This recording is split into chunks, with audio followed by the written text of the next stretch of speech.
Kalimantan, so the whole Selain itu, Kalimantan kami juga Island. bertanggung jawab terhadap In addition to that, we are also in charge of the transmission and the distribution lines as well. We have approximately 150 kilovolts and 275 kilovolt lines that are going through Kalimantan Island. Of course, we cannot work alone, so we have support from PLN Subholding. We have PLN Nusantara Power, and we have PLN Indonesia Power. In addition, we also have collaboration with a number of IPPs, namely Access and IP as well. They are our primary suppliers. Now, the ones that are working directly with the customers are PLN UID, which is based in Balikpapan. We also have branches as well for South Kalimantan and Central Kalimantan, namely in Banjarbaru. And we also have UID for West Kalimantan, based in Pontianak. So for my unit, P3B, we are in South Kalimantan, specifically in Banjarbaru city. However, we cover the whole Kalimantan Island in terms of the transmission lines as well as the scheduling for our generators. So this map gives you an overview about our existing infrastructure when it comes to the transmission. The red line here shows 150 kilovolts of capacity, and it covers East Kalimantan from Malawi all the way till South Kalimantan. Komam, Tanjung, crossing to Central Kalimantan in Ampit, and then West Kalimantan. So we are glad that we're also able to connect to the western part of Kalimantan, namely in Katapang. And we certainly look forward to your support and prayers as well to be able to have all of these transmission lines connected as soon as possible from Pontianak to Katapang, covering Central, South Kalimantan as well. And we hope to be able to cover Maloy, Tanjung Redep as well. So this will cover all the way till North Kalimantan. So this is the peak demand for our interconnection system. So we have several systems, but in short, we cover South to Central Kalimantan as well. The peak demand is, as you can see here, it is more than 200 megawatts, and that was on the 20th of October. For the case of East Kalimantan, we are estimating that there will be approximately 50% of the total load being contributed from East Kalimantan. Next slide.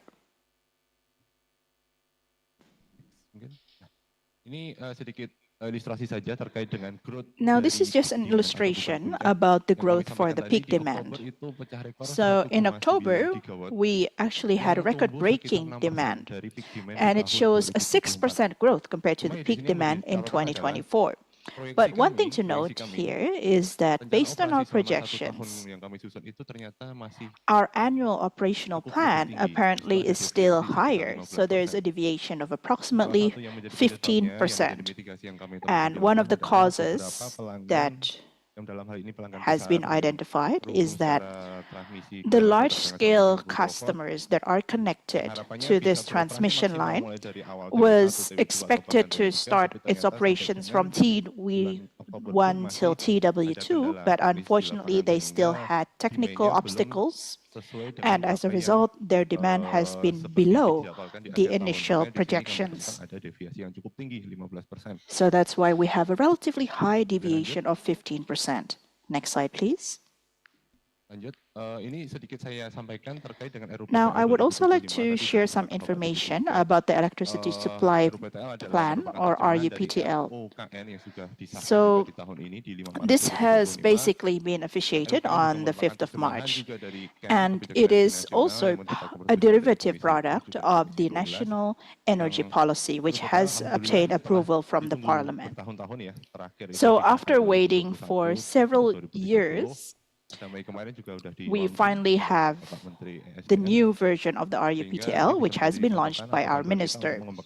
So this serves as our guidelines in developing new infrastructure and to ensure that we can meet the demand. And just to do a short review, we have heard before about the total additional capacity at a national scale, and that 70% of that will be contributed from new and renewable energy. One interesting point here is actually shown on the right-hand side, where you can see that there's still conventional power plants such as coal. And of course, everyone's wondering, why do we still need coal? Why do we still need gas? Well, from a technical perspective, from PLN's point of view, although we have 17 gigawatts of solar power and then we have wind power here as well, as we know, there's a fluctuation in terms of the outputs of VRE, and the stability of VRE is still very much fluctuating. So from a technical perspective, we do still need power plants that can have a more reliable output. So that's why we still have additional capacity for gas, because it is considered to be a fast response and it can compensate for the volatility of the solar power plant output. And these are some projects as well that is in production stage. Next slide, please. Next slide. Ini adalah ringkasan RUPTL, mungkin akan saya highlight. So this is a summary of the RUPTL, and I would like to highlight as well about the growth at approximately 52%, approximately 5.25%. So when we compare it against the projection of Bappenas, the average annual growth is approximately 5.2%. So in other words, from a projection point of view, the projection is slightly above the economic growth. So 5.2 against 5.25%. So this means that from an elasticity point of view, electricity is envisioned to have a higher growth than the economy itself. And for 2034, there's a target of 34.3% as well. Now, if we try to delve further on the conditions in East Kalimantan, actually, we have a higher target of 6% compared to the national target. What is the reason behind this? Well, because Java Bali is actually below East Kalimantan, we have high growth because of the downstreaming initiatives, and we have quite a lot of mining activities as well. So there's quite a lot of potential for connection to the PLN grid as well. So the projected national demand can be seen here, and for East Kalimantan, it's approximately 29 terawatt hour. So this is in line with our explanation on why we have relatively high growth. For the case of Kalimantan, it's not only about natural growth alone, but there's also industrial downstreaming, the utilization of EV, electrification as well, and so on. Next slide. So I think we have heard from the Deputy and also the Energy and Mineral Resources Department as well about this. This is certainly an interesting issue for us to discuss because it is about the mismatch between the location of renewable energy sources and where the demand is going to be concentrated.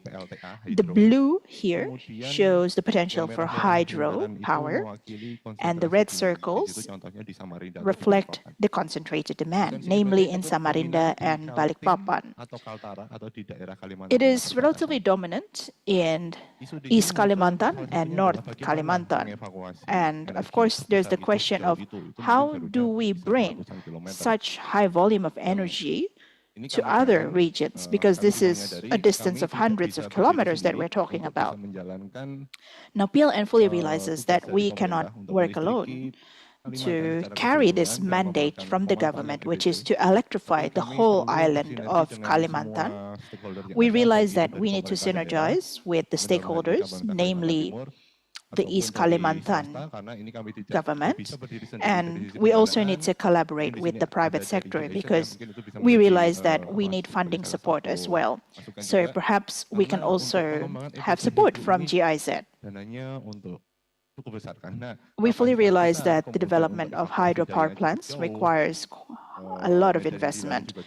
This is due to the infrastructure needed and also the challenging terrain that we have here in Kalimantan. So these are more or less the challenges that we are facing in developing in Kalimantan. Next slide. So this is just a summary. Maybe I can just skip this slide and move to the next slide. So this is something that I shared earlier. So we have a number of potential high capacity customers. So they aren't connected the way that other customers are. Usually we use like 220 kilovolts, but for this type of categorization, they have a higher voltage. We have some that we're able to provide services for. And for the case of East Kalimantan, this is Compaxindo, and then KFI is also another customer, and they have a contract of up to 800 MVA. But only 150 is realized at the moment. And I believe there is also approximately 1,200 MVA distributed all over East Kalimantan that is going to be connected as well. This covers the smelter industry, the coal mining industry, and so on. And this is just as a review. Maybe we have heard from the Energy and Mineral Resource Office as well. In short, we have quite a lot of hydro potential as well, and it's approximately more than 1,800 megawatts even.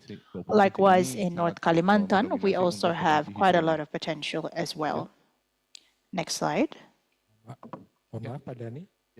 Padani, you have 3 more minutes. So this is the list of our project as per the RUPTL, and we mentioned that we already have an MOU as well, and we hope that the commercial operation date of 2030 or 2031 can be achieved. So as mentioned, we are definitely interested to embark on this green transition. Next slide again. Next slide.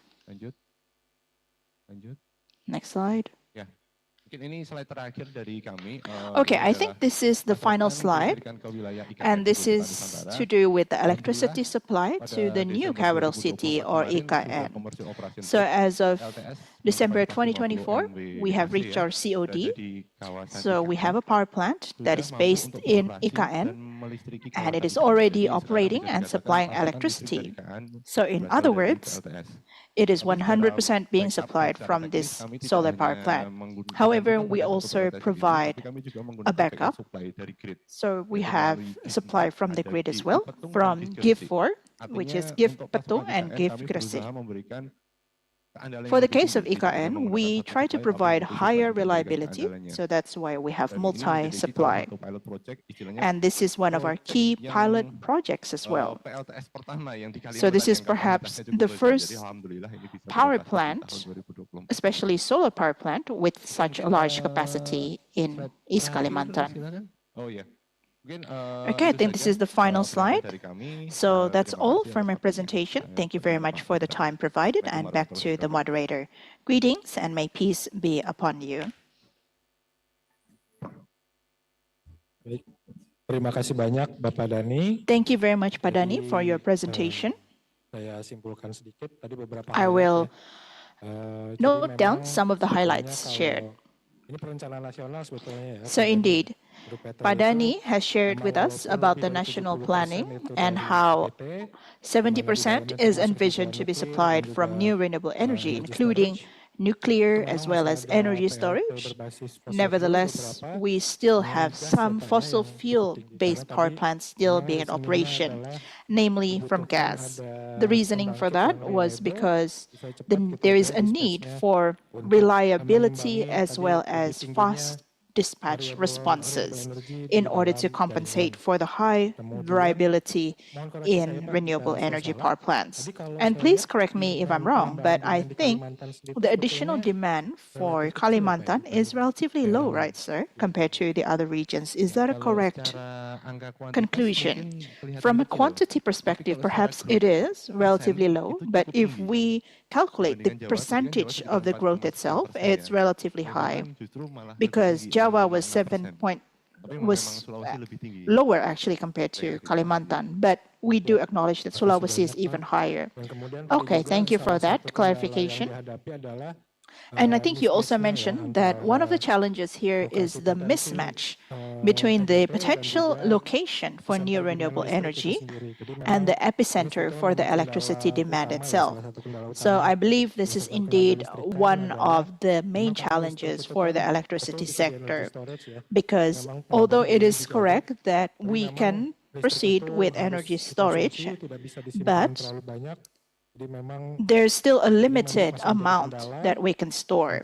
So I'm not sure what the solution would be, whether we need to have new demand centers. That's subject to further discussion. So ladies and gentlemen, that's all for our speakers. And now we will have a Q&A session. I believe we have approximately 15 minutes for the Q&A. So I will start off by posing a question first.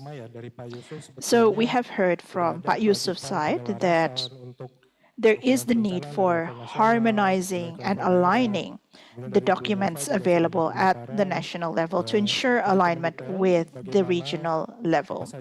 From Ibu Nova, we've also understood what options need to be developed for new renewable energy along with the targets that have been set. So I don't think I will delve too much into the planning aspect, but if you could share with us perhaps about the key challenges that you are facing, that would be excellent. I think this is a question mainly for Pak Yusuf and Ibu Nova perhaps. So what has been the main challenge in implementing these plans?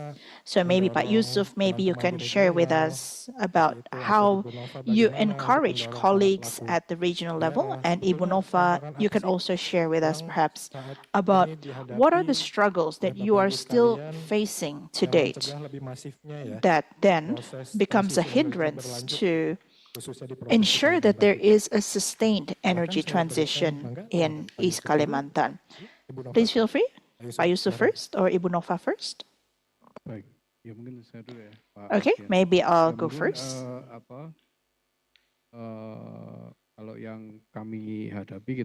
So, some challenges that we have encountered are to do with data and information. So at the moment, maybe not all of the regions are as what the lady from East Kalimantan mentioned. Maybe there's still lack of data in some regions, and as a result, we lack granular data. So in some regions, they still have limitations in the data collection process. And as a result, data compiling becomes crucial. We also often, Pak Ardian, have discussions actually between the government at the central level and the local government.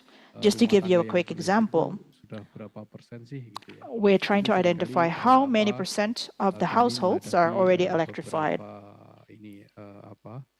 Now, in this attempt, we have found that there is actually still a number of issues with regards to data alignment.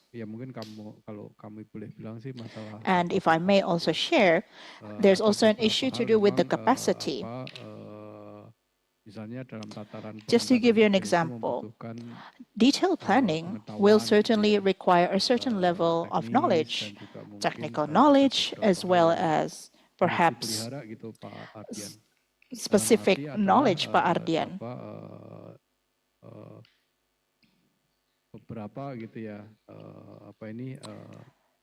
kapasitas. So indeed, it is a matter of capacity as well, Daerah mungkin ya, pemerintah daerah harus the support local untuk kemudian capacity. ada proses So we need to ensure that the local government's yang capacity melakukan, is sufficient, and at the same time, we should also ensure that there is capacity building initiatives in place as well.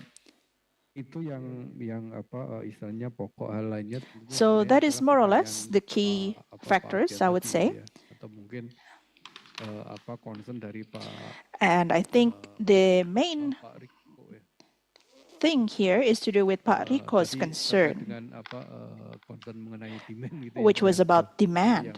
So this is certainly a concern for us as well. This is a pending homework as well for us, and we hope that once we're able to ensure alignment with our planning framework, then we'll be able to achieve greater performance and that things will run more smoothly as well, so that we can address these matters accordingly. Because as the deputy has also mentioned, this is sort of a chicken and egg situation. And sometimes one of the challenges that we're facing to date is also to do with PLN. So that is more or less what I can share with you, Pa Ardian, and I'd be happy to answer further questions. Thank you for that, Pa Yusuf. Ibu Nova, please feel free to respond as well. So for us, the main challenges in developing new and renewable energy is the large investment needed, and this will require a collaboration between the government and also the private sector, or it will require a PPP scheme. We do require collaboration in order to be able to innovate so that new and renewable energy in East Kalimantan can be well developed. So we do need large-scale investment for this purpose. Next, I would also like to discuss about the economic aspect. Just to give you an example, perhaps in some regions in Indonesia, it's still difficult for them to use electric vehicles or EV. It's because of the public's distrust to this technology, and I think it is indeed a matter of how can we build the public's trust as well, because they are going to be the consumers at the end of the day. So it's a matter of convincing them that new and renewable energy is going to be better in the future. It's more cost-saving, it's more energy efficient. So this is our homework in the regions, indeed. And the third thing is that we still have relatively high reserves from fossil fuel. So as perhaps other regions are also encountering, there's still a large utilization of fossil fuel, especially oil and gas. So it is a matter of reducing the use of fossil fuel-based energy and then transitioning it to renewable energy. This is certainly something that we require collaboration with the private sector on. I think that's more or less the issues that we are facing. Thank you very much for that, Ibu Nova. So I think Pak Yusuf also mentioned about lack of information as well as capacity being one of the challenges. And this refers to the local government and also other parties. And I think you also mentioned that there needs to be alignment for the planning framework as well, right? Is that correct? Yes, that is correct. So I think we already have that. And if we're discussing about synergy and we try to delve further on this, well, exactly like Pa Yusuf mentioned, we are at a crossroad. It is sort of a chicken and egg situation. And Ibu Nova mentioned as well the need to have collaboration between the private sector and also the public sector. So we need to promote various activities, such as increasing the uptake of EV as well. And another challenge is that we still have relatively high fossil fuel reserves as well at the same time. If I may comment, and if I may give like an input, maybe we need to use a lens where we view that renewable energy will later on replace fossil fuel. That's correct. But I would also like to quote what the deputy mentioned as well. We can actually view Kalimantan, especially East Kalimantan, from the point of view that, okay, it is abundant with natural resources and you can continue to utilize that. But energy transition is something that we cannot avoid. So the way we can view is that new and renewable energy is like an alternative for us to diversify our economy, as, for example, additional income as well. And I know that the demand for biogas and biomethane from the industrial sector is relatively high, especially for industries that cannot proceed with electrification. So they have practically no option other than natural gas. This is a great opportunity for biomethane as well. And I think DSM is also one of the pioneers as well in Indonesia. So they utilize biomethane, they reduce the diesel consumption as well. And I know that in other industries, there's also a need for biomethane because they're going to convert it into biomethanol. So my input would be to, let's say, work together. We have IKIJET attending here, and maybe they can also provide support as well, so that we can actually shift this paradigm. So we can continue to develop renewable energy so that it can then actually generate additional revenue. And during the energy transition, hopefully it can actually be the main contributor.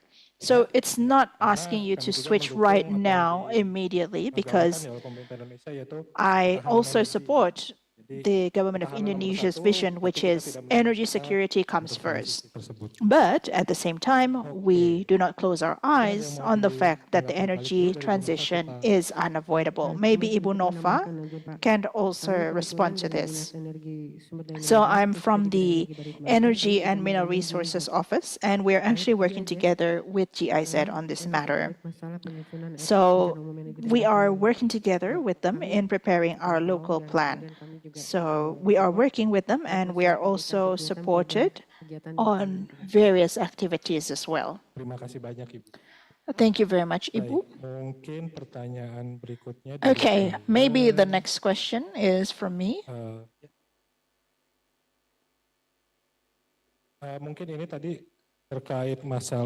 So this is to do with the collaboration between the government and the private sector. So Pak Dhani, maybe you can share about your experiences. Can you share with us about the lessons learned? Are there examples that you can share on how you can achieve this level of success through a PPP initiative? So maybe you can share with us about your experience and also give us an illustration of what exactly is your expectation in terms of PPP. Silakan. Mungkin saya berikan Bu Nova Padani. Ya, silakan Pak Ibu Nova or Pak Dhani to go first. Perspektif kami PLN yang mungkin Thank you. Allow me to offer the perspective of PLN. And this is the point of view from PLN as the holding company. And based on our history of working with the government to realize green energy, I talked about this briefly in my presentation. That is to achieve our transition energy targets, for example, the NZE by 2060. PLN, or in this case, the government cannot work alone. We need to collaborate with the private sector because investments for the infrastructure can be quite sizable. And beberapa proyek yang in our istilahnya RUPTL document, our master plan market for value-nya itu tinggi, electricity, seperti misalnya tadi we have PLN, tadi identified, for ada banyak example, high DPT market value pengembang itu di projects. Kalimantan Utara atau For Kalimantan example, Timur the atau di Kalimantan hydropower Barat. plants in Itu East Kalimantan secara and perencanaan West holding itu Kalimantan. dibuka seluas-luasnya untuk bisa We are opening berkolaborasi dalam hari ini antara opportunities PLN to dengan collaborate swasta. between Karena PLN memang and mengingat yang kami private sampaikan di awal, companies. secara postur keuangan PLN And this is agak because sangat berat mungkin financially, untuk bisa PLN berjalan sendiri has mencapai constraints transisi energi itu tadi. Jadi memang to be sebagai salah able satu to work contoh yang alone sudah in berjalan di sini energy adalah transition. beberapa proyek EBT And that's why, yang as tadi I sempat explained, we disampaikan do ada have PLTE some yang sudah renewable MOU di projects. We Kalimantan have Timur sekitar 300 mega itu bekerja an sama dengan MOU pihak of swasta 300 NIP. megawatts Yang artinya memang itu tadi under a PPP scheme for a renewable power plant project. And I would like to underline once again that in energy transition, we need to work hand in hand between public sector, private sector, and the regional governments. Thank you. Ibu Nova atau Pak? Ibu Nova. Ya, silakan Ibu Nova.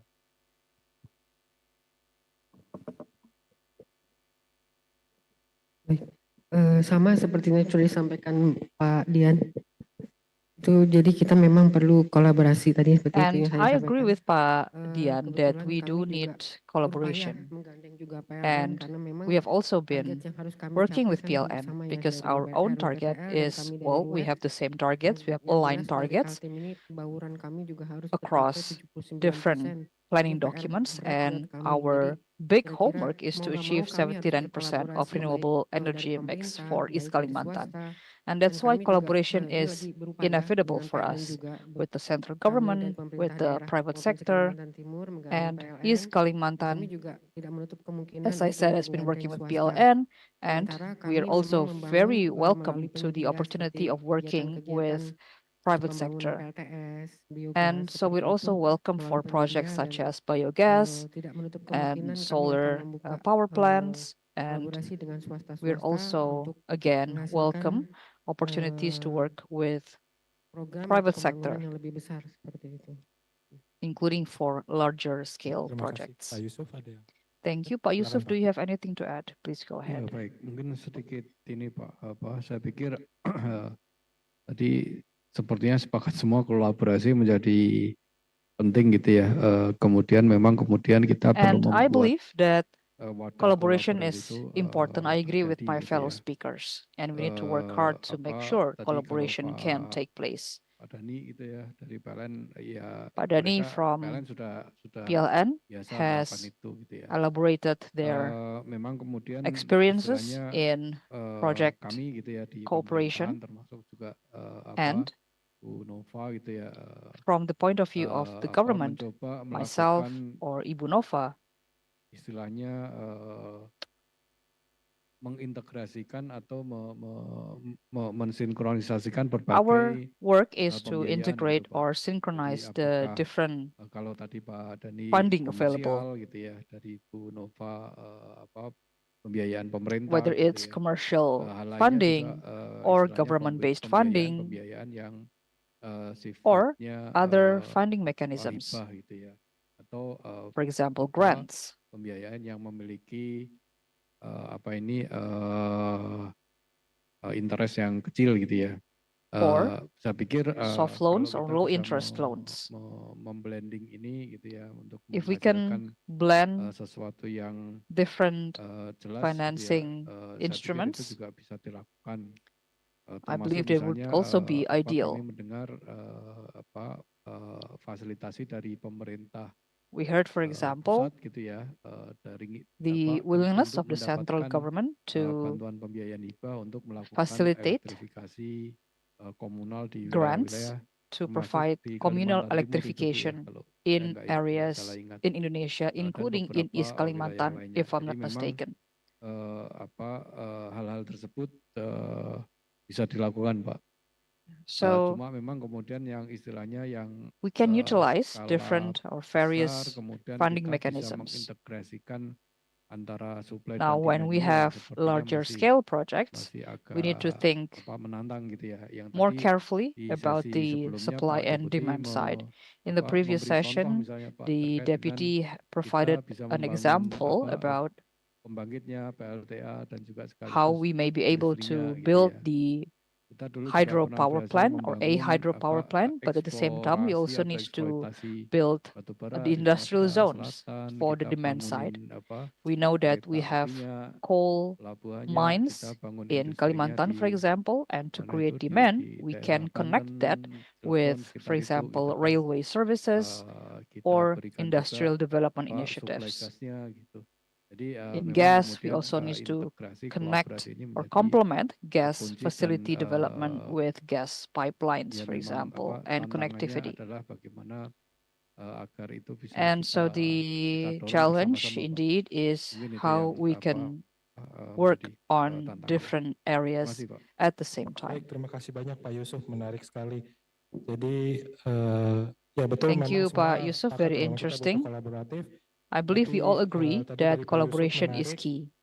And Pak Jadi Yusuf memang mentioned perlu a very didorong ya interesting untuk point, and berbagai that jenis is pembiayaan, tidak hanya it's pembiayaan dari important pemerintah saja tadi ya. to Memang consider itu dari different pembiayaan dari funding pemerintah pusat untuk mechanisms and membantu instruments, daerah not just sudah from ada, the tapi central memang government. betul There seperti kata is Pak the Yusuf transfer tadi, mechanism or ini funding mechanism apa ya, from boleh saya central bilang to kecil ya Pak regional ya, dan governments, but sporadis gitu. Tadi ide Pak Yusuf yang terakhir it's menarik sekali. usually Bagaimana kalau bisa kita sporadic. buat So Pak Yusuf's skala proyek itu skala idea besar, was jadi integrated interesting on how we can dari supply-nya. Jadi create a tidak hanya large kalau scale sekarang kita project melihatnya fragmented that ya. we can integrate Misalkan PLN with hanya other berfokus proses initiatives. pengadaan Currently, the pembangkit seperti development itu. tends to Jadi be more kalau ide fragmented, dari Pak where Yusuf dan PLN juga focuses on dari its Pak own Deputi ya, project and the itu others do kita so buat as skala well. proyek itu But satu paket from gitu Pak misalkan ya Yusuf's Pak ya. point of view, I Misalkan think we need to think melumpuhkan more industri holistically. agrochemical gitu. For Itu jadi example, sudah we dipikirkan can, bagaimana or we ukuran want to develop energinya dan a macam-macamnya. petrochemical Jadi or itu mungkin akan oleochemical menarik juga untuk industry, investor karena and we want nilainya to besar complement dan that with biogas secara tidak langsung facilities itu and so on. end to end. Jadi And dari this supply ke creates, demand itu ada. or this Jadi adds value industri to the project, terbangun, and dari sisi supply we juga ensure that bisa the project diinikan. is Itu comprehensive. memang ide ya Pak ya, It tapi creates menarik sekali supply, Pak, it mungkin creates bisa demand. kita follow up ya So very dari interesting ideas, rekan GIZ something seperti that's itu. for sure can be followed up Oke, baik. by Untuk the memperisingkat stakeholders, waktu, including sekarang saya GIZ. buka untuk sesi So, pertanyaan ladies and dari gentlemen, we will Bapak Ibu now peserta. proceed Mungkin with untuk the pertama saya buka dua Q&A pertanyaan with terlebih dahulu. the audience. Silakan Bapak yang di tengah. I have this Satu gentleman lagi in mungkin. the center. Can we have one more, maybe? Jika tidak ada, silakan Pak untuk tanya. We'll go ahead with the gentleman first.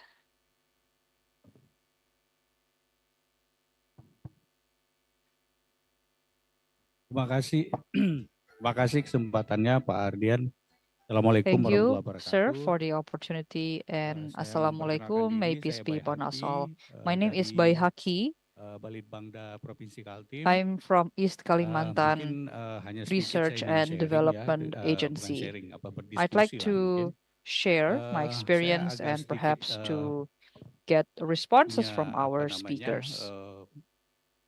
pandangan atau perhatian terhadap dari PLN ya, Pak ya. Pak And Adani especially tadi to ya. our speaker from PLN, Pak Dani. Kita punya pengalaman Pak dengan PLN Let ini. me share with you my Beberapa experience perusahaan with sawit PLN. yang mungkin So there are a mencoba number mengolah of palm limbahnya, oil kemudian companies menghasilkan that listrik, attempted to kemudian produce their dikolaborasikan untuk waste PLN.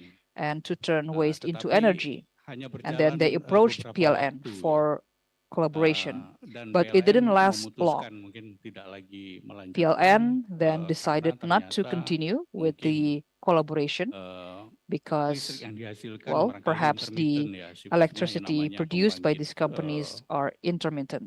ukuran kecil mungkin ya. They are small Ini scale sangat power menurut plants, pandangan saya and ini so sangat the element of mematahkan intermittency semangat ya dari pihak is significant there.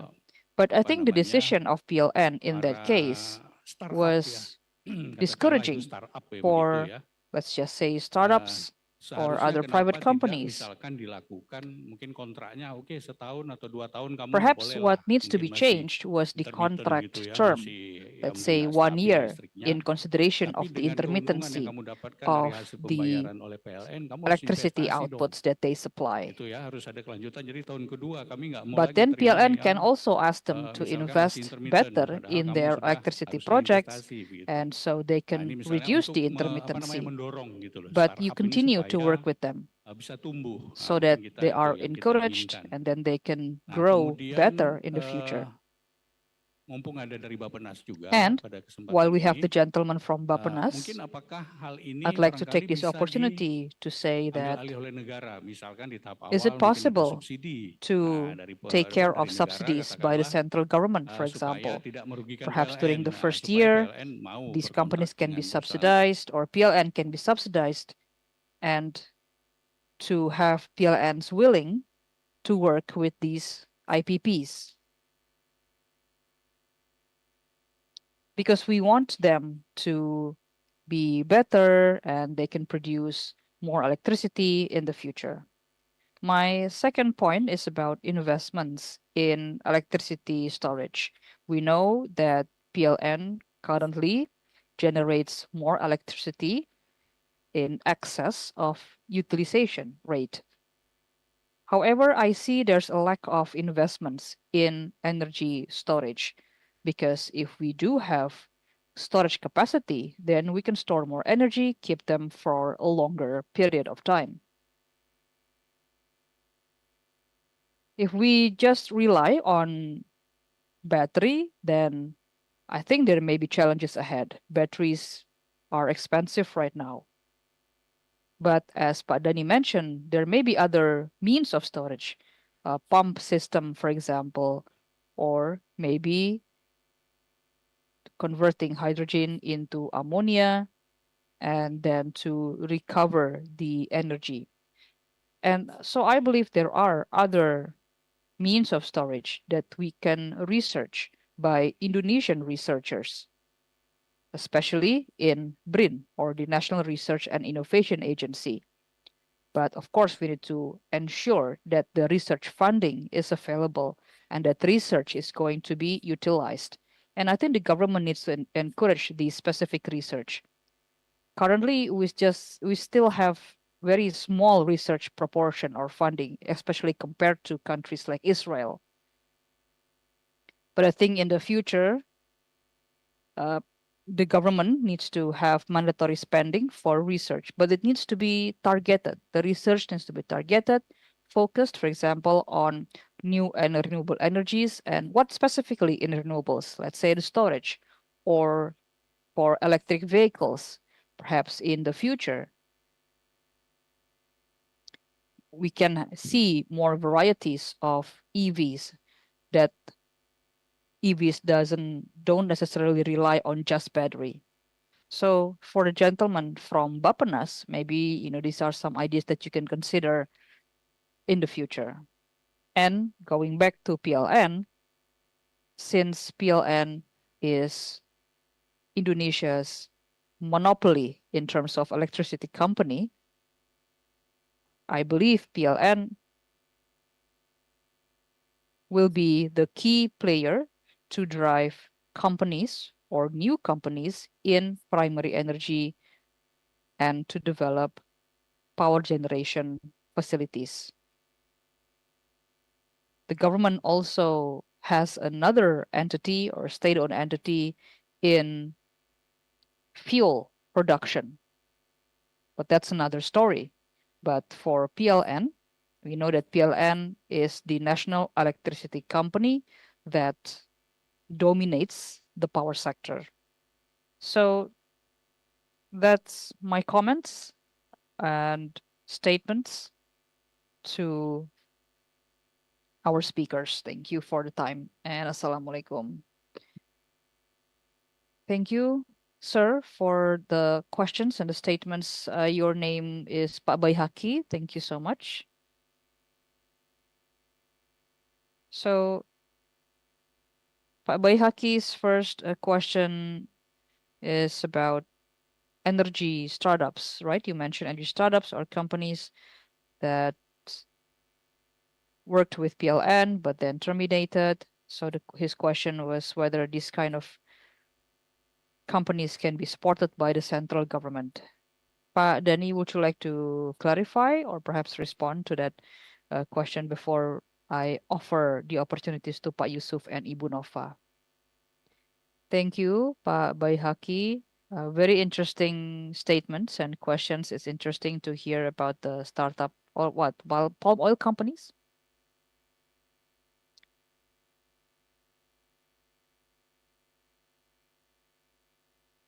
So in PLN, we are very open to cooperation with any entities. So not only government entities, we're very welcome for the potential collaboration with private sector. So I agree that we may need consider shorter term contracts, for example.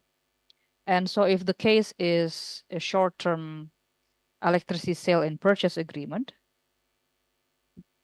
we still need to have approval from the ministry to approve the electricity tariff. So as long as the tariff is approved by the Ministry of Energy, then we can continue that collaboration. I'm not familiar with the case that you mentioned. I'm not sure where the challenge or the problem is. Perhaps it's technical or if there are other challenges, but that's what I can say for now.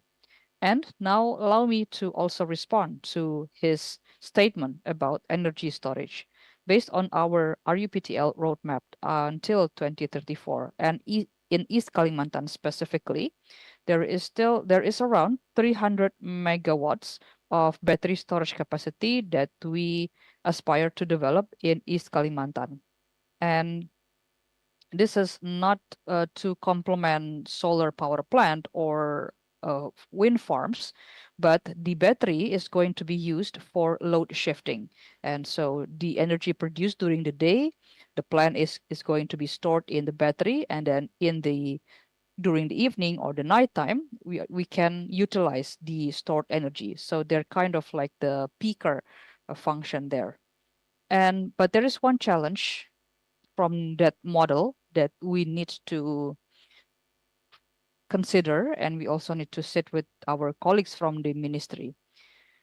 And that is about the sale and purchase agreement for battery storage or battery stored energy, because this has not been covered in our regulation, because we do not yet regulate battery as peaker.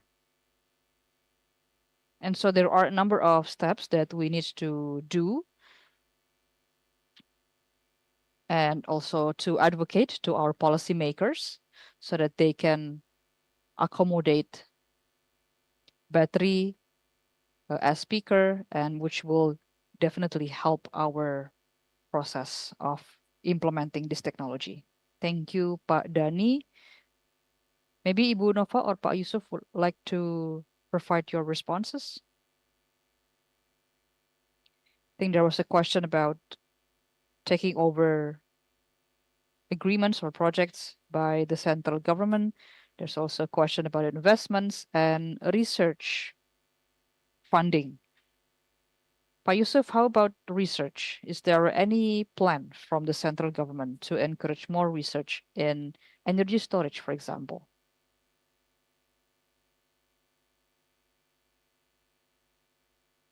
Thank you. So first of all, about subsidies, I don't think I can say much about it. I don't think we have that plan yet,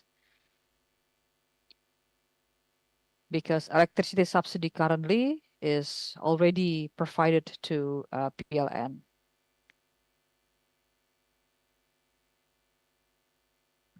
So because PLN is tasked by the government to develop renewables, there may be differences in electricity tariff, and the government is subsidizing that difference.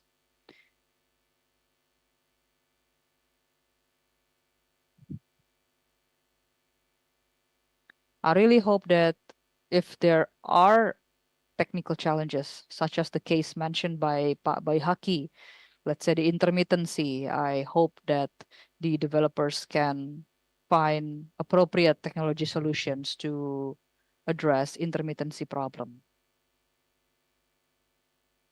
I would also like to address the question about research. I'm not sure, I don't have the research allocation numbers,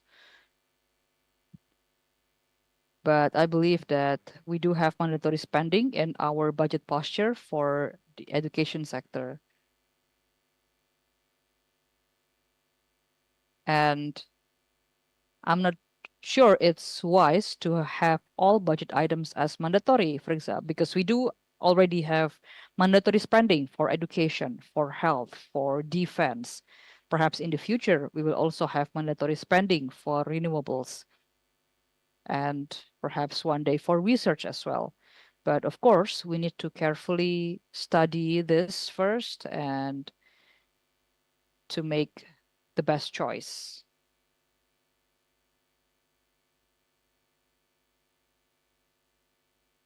But what we need to encourage is also the linkage between industry, application, and research. So we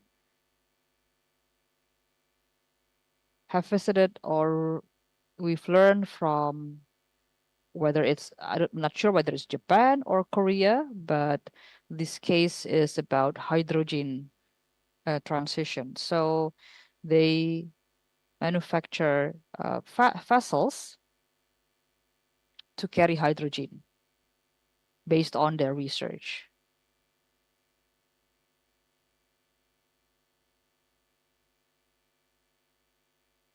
So this is the kind of linkage that we want to encourage. And to make research more formalized. Thank you.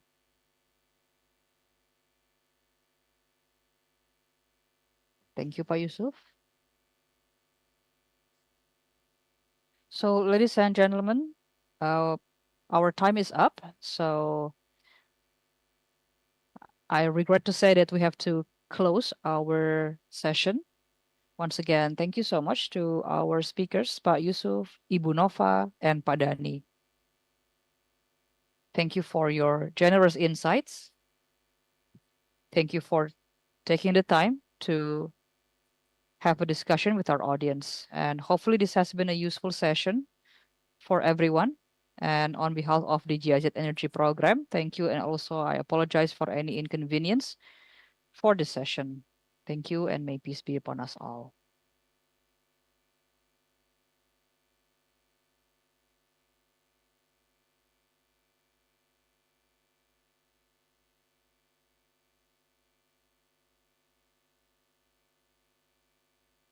Thank you to our speakers. Thank you to our moderator as well. And please stay on stage because we are going to present to you our tokens of appreciation.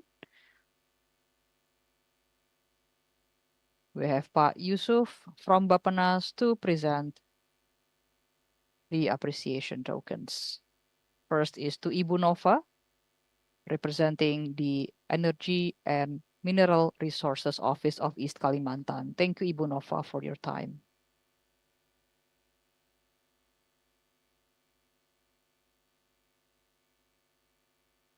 And next is to Pak Dani Pamungkas, also from Pak Yusuf. Pak Dani is from PLN. Thank you, Pak Dani, for your time. Let's hear warm round of applause for our speaker.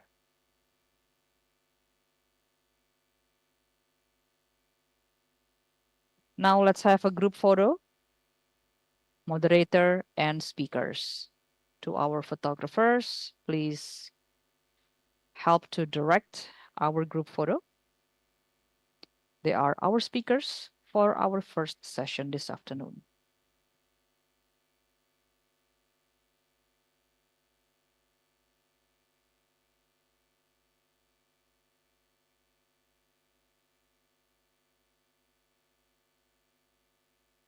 Thank you once again for your presentation and your insights.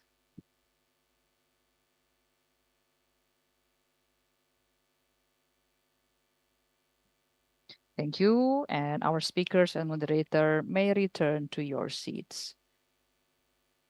We have a second panel session with a different theme, but while transitioning to the second session, we would like to ask you to enjoy the light snacks and beverages.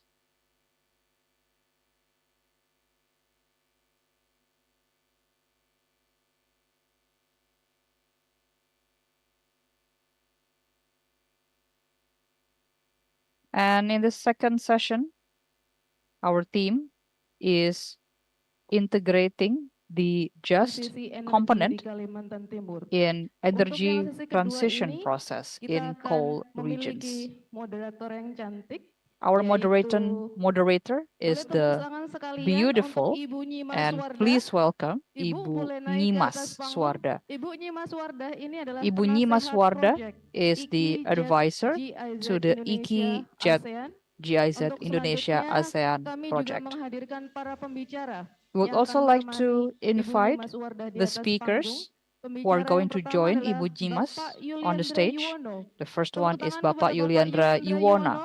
Mohon Pak untuk Yuliandra bisa maju ke Yuwono, atas panggung, Bapak.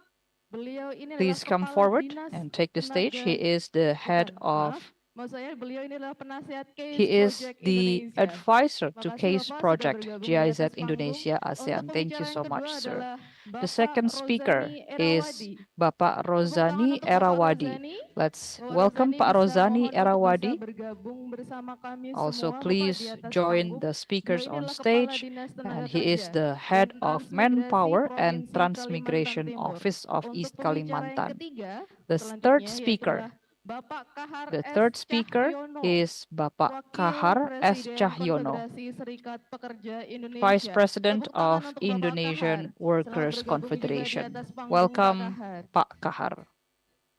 Baik, untuk sesi ini akan ada diskusi dan talk show. So Akan this is going to dipandu be oleh a Ibu talk Nyimas show Wardah. format Baik, led by waktu Ibu dan Nyimas tempat kami Wardah. silakan ke Bu Nyimas. Terima kasih Ibu. I hand this over to Ibu Nyimas.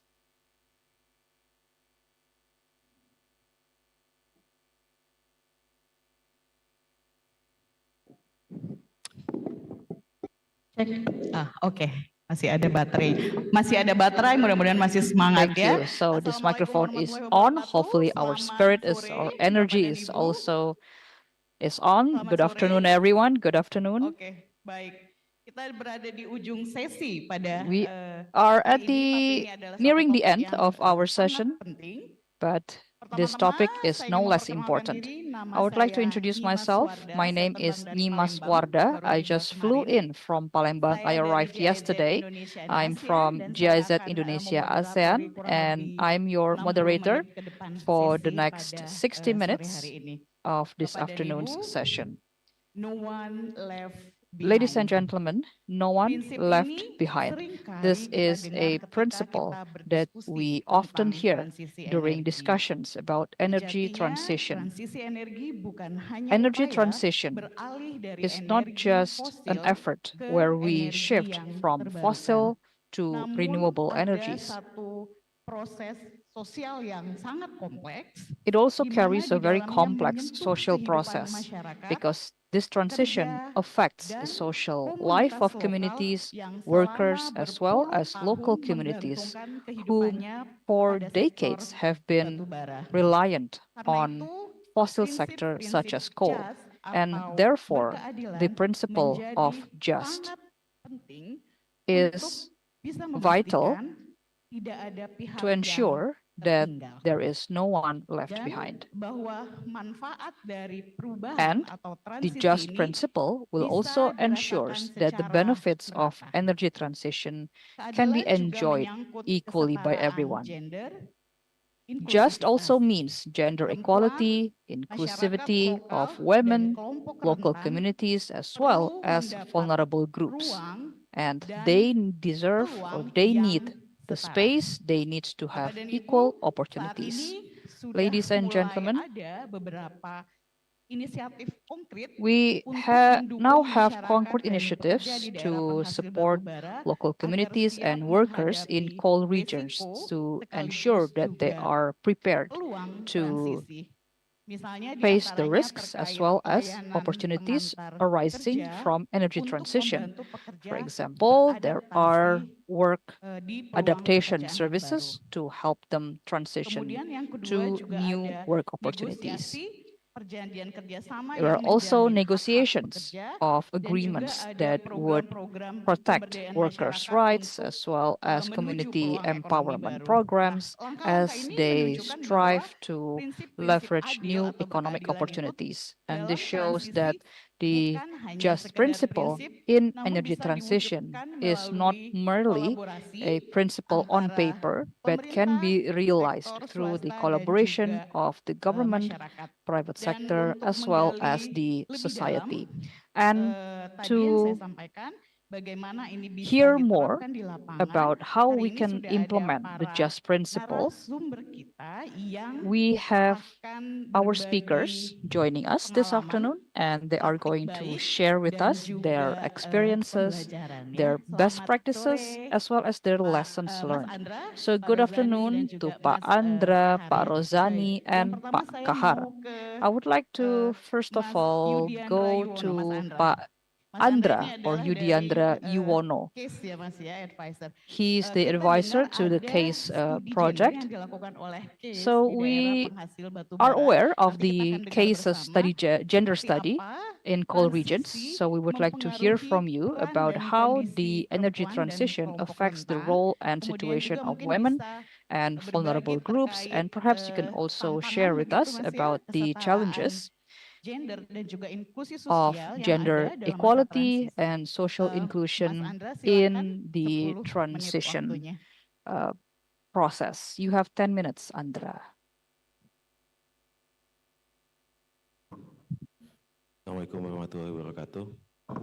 Ya, yang terhormat para hadirin yang Peace be upon us terhormati all. dari pemerintah pusat maupun perwakilan dari pemerintah And provinsi. I'd like to greet our honorable Saya guests mohon from the izin central Bu government, Wardah dan rekan-rekan regional panelis government, untuk as well berdiri. as other Karena layarnya participants. mati Allow terus me dari tadi. to stand up here to Saya present sambil my segment aja biar kelihatan. because just to make sure that I can see the screen and my presentation clearly. Ya. Saya langsung mulai aja, perkenalkan saya Yudiandra Yuwono. My name is advisor dari, Yudiandra Yuwono. I CASE am atau advisor GIZ in Energy the Program secara CASE keseluruhan program or GIZ yang Energy seperti program. disampaikan oleh Bu And Wardah tadi, kita akan as sedikit membahas Ibu terkait Warda dengan mentioned, transisi I'm energi here to talk berkeadilan about just yang mungkin energy jargonnya adalah transition. no one left And I behind. know the jargon or the Next. motto here is no one left behind. Next slide, please. Ya, kita kalau bicara transisi energi, terima kasih banyak tadi di awal Pak Deputi sudah So sedikit membuka the dan deputy beberapa panelis tadi juga sebelumnya sudah membuka. and Ketika previous kita melihat transisi speakers energi itu sebenarnya sangat tidak have hitam also putih. touched upon this, that energy Di satu transition sisi is ada not a pembahasan black dunia and white ramai-ramai reality. tinggalkan batu bara, I have era here emas the batu quote bara sudah that the selesai. world is Tapi di salah leaving sisi juga Pak Indonesian Menteri coal sebut Indonesia and tak the bisa gold tinggalkan era batu bara begitu saja. is Yang ending. benar yang But mana, our itulah minister is poinnya. also Karena saying that memang Indonesia nggak pernah cannot hitam leave putih dan coal. nggak akan pernah And hitam we putih. don't know Next. which one is the truth because it's never Sedikit black and white. mengutip dari RUPTL And to quote from the 2024, RUPTL ini in RUKM sorry, 2024, or 2024 excuse kapasitas me, this is the pembangkitan nasional RUKM. dalam In gigawatt 2024, abu-abu our batu bara itu national 53 generation atau capacity is hampir 54 gigawatts 53% in karena 101 2025 gigawatt or secara total 30% nasional. Artinya dari sekitar of 54 gigawatt gigawatts. di This means of 2025, 54 RUKM gigawatts itu in proyeksikannya di 2025, 2060 kita 0 RUKN gigawatt dari projects batu 0 bara, gigawatt antara from 30% coal in sampai 100% 2060. retrofit. Dan CCS 30% to kalau kita anggap 100% is sampai from 100% retrofit, meskipun secara fisik nggak akan terjadi. and Artinya dari 350 this juta means that ton out of dari Kaltim sendiri 350 million 350 juta ton tons itu jadi 0 ton from per East tahun. Kalimantan, we expect to 350 juta achieve ton itu per 0 tahun. tons Hampir per year, or 1 juta ton per hari nearly 1 konsumsi million batu tons bara yang dikirim of khusus dari Kaltim coal ke consumption pembangkit-pembangkit. per day from Next. East Kalimantan to other plants. Jika kita bicara batu bara sendiri dalam ekonomi, PDRB Kaltim Now we're tadi discussing berkali-kali sudah about diangkat coal dalam itself, berbagai as we have sumpahnya. also heard 2023 from previous 40% dari presentations. batu bara. For 2023, Cuma approximately 34% beberapa will be tempat tidak coming lebih from besar, coal. tadi Pasir And dan in Bukar some sampai 70% regions masing-masing. like Pasir and Tapi yang Bukar, perlu it kita can even pahami reach juga, up to 70%. bagian lain yang However, dari non-coal what we ini need to understand is for sebenarnya the juga non-coal terjadinya di portion, area batu bara. it also Atau actually dari covers proses yang coal in a bergantung sama sense, batu bara. or it involves a Industri process yang that pakai also heat yang nggak relies bisa on digantikan coal. listrik itu pakai batu So, bara. for the case of Listriknya heat, sendiri, Kaltim 50% it's also pakai batu still bara. coming Artinya from slices yang electricity that is sourced from non batu coal. bara ini juga So, in dampaknya dari batu other bara. words, Bukan batu bara dalam ekonomi, batu baranya there's adalah ekonomi. Next. a sense that coal in itself is the Nah, kita economy sedikit itself. membuka ekonomi batu baranya dulu. Next. Sedikit mengutip kalau dari Kaltim Okay, sendiri now continuing on. 1970-an hingga 2000-an atau pre batu bara itu masih kehutanan So dan this migas. is the conditions year to year for East Kalimantan. During the pre-coal era, we were mainly relying on the forestry and oil and gas sector. However, from the year 2000 and now, we're mainly relying on coal, manufacturing, and services. Now, I would like to discuss about gender and women as well as vulnerable communities. So why are we viewing this from a gender lens? The reason for this is because women are the pillar of community and their role is not measurable. So for those of you that are still, let's say, skeptical about this sentence, feel free to debate this with your wives at home. So in short, we need to support the role of women. This is going to be the foundation in our effort to design a robust community. And this is the reason why we are using the angle of women. Through research that has been conducted in South Sumatra and East Kalimantan, we have met hundreds of women and women groups as well. And we try to understand the role of women, especially before the mining era. And what we found was that women plays a role and an active contribution in increasing their household income through environmental management. So they work in plantations, they take care of their family, and so on. So, in other words, active participation from women is crucial. Likewise, in the production of food, in community activities, they also play an important role. And this is in line with the theory that environmental sustainability actually lies in the hands of women as well. Now, what is the view of women itself? So we actually asked the female respondents on what they view the impact of mining activities are like. The majority of them actually view coal positively, especially in terms of the impact to their households' income. But they also realize that this will change the realities in their daily life. So they are directly impacted by the mining sector. And some even mention that this changes the level of autonomy that they have because women are now independent with the new opportunities created. So they can work together with various other industries, and they can also take buses, hubs as well, and so on. This is for both legal and also non-legal. And there's also a number of groupings that we have done here. So for some women, they also actually sell land owned by their family, and this is sold to mining companies. Or there's also those that actually are migrants and they work in the informal sector. And some women also understand that their lives will also change.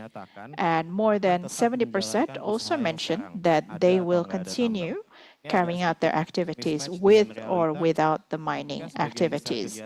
So there's a mismatch with the realities. And for the others, they will also, once again, work in plantations. So although they understand that there is a change, they also mention that at the end of the day, their lives are in the hand of God. So maybe the main question is, if things are okay right now, why do we need to change? The reason is because there's actually many issues that is happening, namely fragmentation.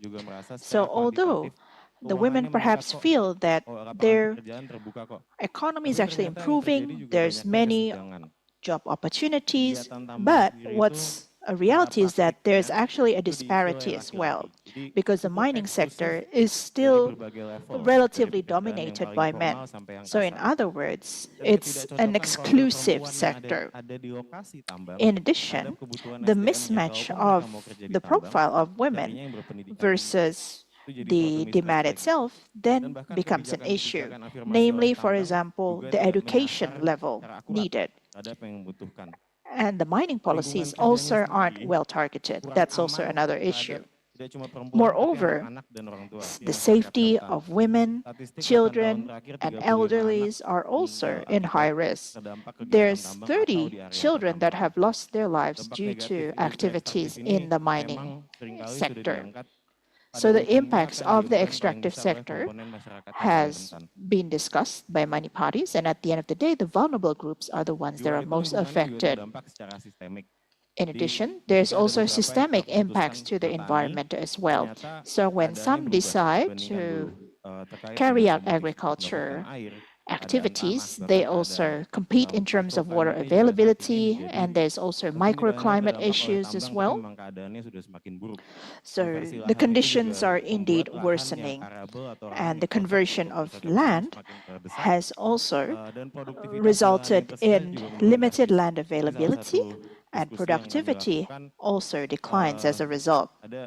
So based on the discussion that we did with the women groups, especially in Kutai Kartanegara, they mentioned that the yield from the agriculture sector has declined.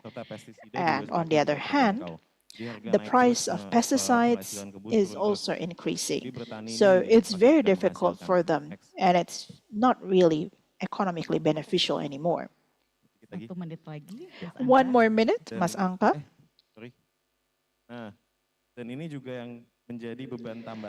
And this is actually an additional burden as well for the women. So in addition to finding income, they also still need to work in shops, in warungs, and at the same time, they also have the burden of childcare and caring for their elderlies at home. So 46% of our respondents need to care for their children before and after they go to work. So there's a double burden that the women are facing. So can you imagine working in a mining site and you have to bring your toddler? That's very risky. So women are facing a double burden, and unfortunately, it does not always translate to better welfare for the women. So women are facing an increased risk. Although there's autonomy, although there's empowerment, they're still the ones that are most vulnerable, and they have limited employment opportunities because it's still strongly reliant on the mining sector. Once the mining sector closes, they won't have any other opportunities. And as a result, they also carry out various types of activities as well. Beyond that, some also need to play informal roles as well. And I think this is something that we have heard from Mas Ardian and the deputy as well. So in short, whatever our view is on fossil fuel, it's a matter of not if, but it's a matter of when. So, the material that we are using nowadays is still limited, or it is not available in our location. So like rare earth is only available in a number of locations, and that will also be depleted, and the access will be closed as well. And that's why we are now facing what we are. Now, I would like to discuss this slide once again. So, what are the important considerations here? In 1970s, most of Indonesia's wood export is coming from East Kalimantan. And approximately 50% of Indonesia's export are from the oil and gas sector, namely from Aceh and also East Kalimantan. So there's abundant income, that's for sure. When we're discussing about coal, it's not that we're replacing the material only, but it reaches a more fundamental issue. Now I'll discuss about the direction of our transition. Sorry that there's a typo here. It should be reading quality replaces quantity. So if we're discussing about, for example, GDP, that's something that's quantity-based. But we should actually evaluate beyond that. So I understand that the government has targets in terms of PDB, in terms of how many kilowatt hours. That's more of like a speedometer approach. But at the end of the day, what should be the priority is welfare and resilience. If we're only basing it on GDP alone, what if I create a factory that sells weapons and it's selling hard? Would that be a solution? And if, let's say, I install many solar PVs and then I just turn the air conditioner on a 24-hour basis in many buildings, and it seems like the kilowatt hour is increasing, would that be a sign of success? I mean, if we ask the question of whether public transportation is available in East Kalimantan, like do you have the fast train here, the high-speed train? Not really, right? So we need to consider that social cohesion should actually be the priority, because this will be the foundation for resilience. This will be very crucial, and that's why future activities should prioritize community resilience as well. We need to ensure that the community is not segregated, so all types of policies should ensure that communities can work together and be integrated. So it's not a matter of blaming the local community that they have low education level.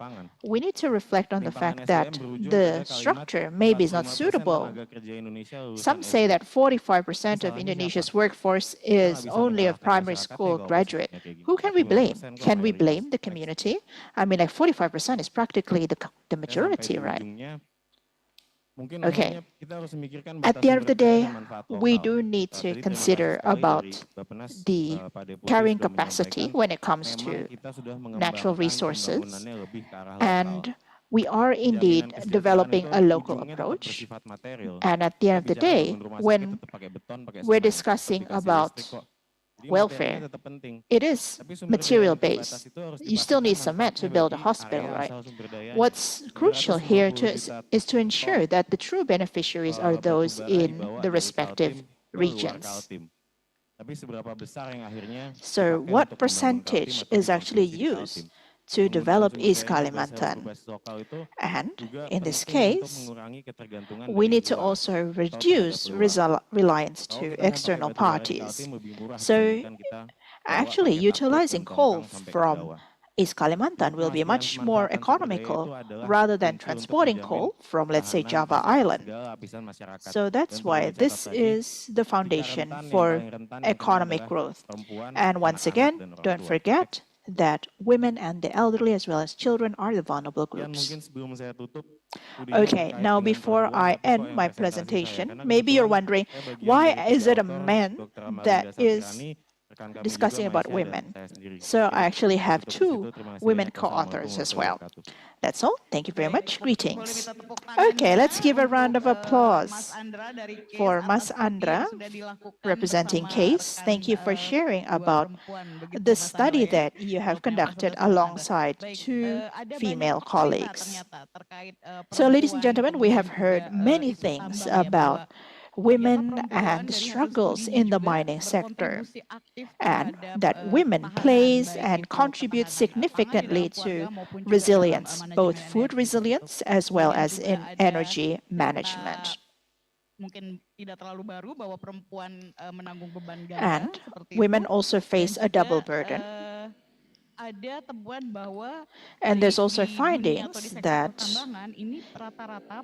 in the mining sector, women mainly play a role in the informal sector. So we will delve further on that in the next session. But for the time being, I would like to now shift my focus to Pak Rozani. He's from the head of the Manpower Office from East Kalimantan Province. Good afternoon, sir. So we will be hearing from him about the snapshot of the workforce in the mining sector in East Kalimantan. Maybe you can also share with us what percentage of workers will be affected by this transition. And maybe you can also share with us about your expectations or your expected support from the central and the local government so that you can strengthen the planning and also utilization of resources. You have 10 minutes, sir. Greetings and may peace be upon you. Good afternoon, ladies and gentlemen. So I can see a timer that sort of freaks me out, but thank you very much for the opportunity provided to represent the Manpower Office so that we're able to attend today, because I believe we have done various efforts on this topic. We have also taken part in an expose that was also involving the governor and also ILO. And we have also been interviewed as well by Bappenas on this topic. So in this opportunity, while we have international participants, please allow me to convey some things as well. In short, I will share with you about the snapshot for our workforce here in East Kalimantan. And I trust that the committee has received my presentation yesterday, although I can't see it on the screen. Nevertheless, this is basically the legal framework for manpower-related issues. But I do admit that when it comes to energy transition, we do not have a legal framework for that. What we have is the local work plan. And if we're discussing about energy transition, we do need to also ensure that we are sufficiently ready, especially to shift our workforces so that they are no longer overly reliant on mining sector, and instead they can transition to greener alternatives. And we were also discussing about maybe adding a chapter to project the demand for workforce in the micro sectors. So we do admit that we are still lacking the legal basis. And if we refer to the existing regulations, this is what we are using at the moment. Now, this slide provides a definition. This is crucial for us to ensure that we can provide the relevant services. And at the end of the day, we need to refer on 3 definitions. We are dealing with central government, provincial government, the district government, and some matters are considered to be concurrent and some are optional. In this case, you can see the categorization for manpower and transmigration as well. In short, we need to be well aware of these classifications in order to be able to carry out our duties. Now, if we're discussing about what is just, I think it will also reflect on the work period, because it is a matter of defining what we need to do when there are changes as well to the work patterns, including for those that are working in the mining sector. And this is the general definition as well. You can certainly read it as well. Continuing on.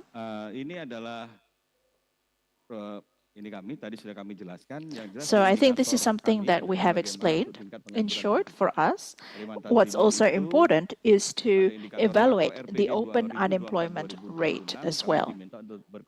We have been asked to contribute as well to reduce these figures.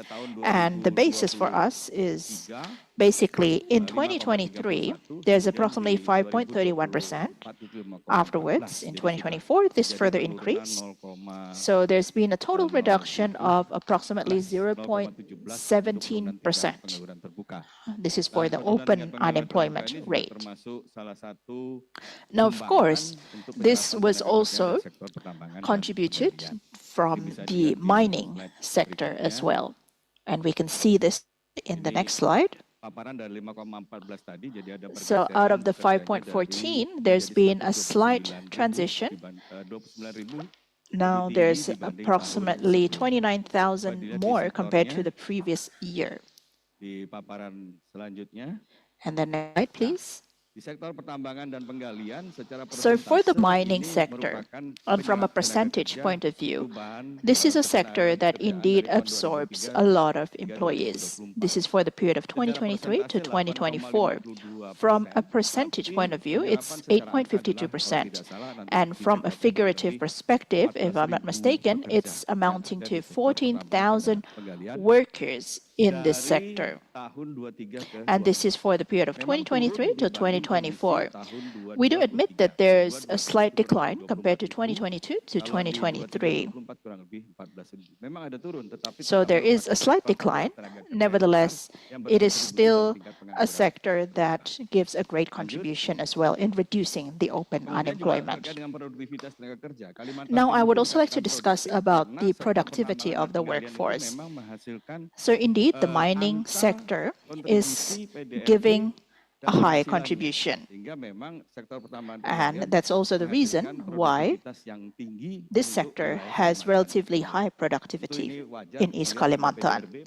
So this is certainly reasonable if we reflect on the data, because it also supports the fact that the mining sector does contribute to our economy, and as a result, there is a correlation with the productivity of our workforce.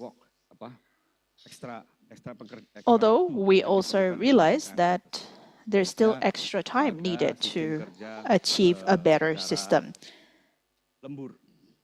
And sometimes overtime is needed to achieve this type of productivity. And this slide explains about the general issues that we are facing in terms of our workforce and manpower. I think number 4 and number 5 is the most prevalent.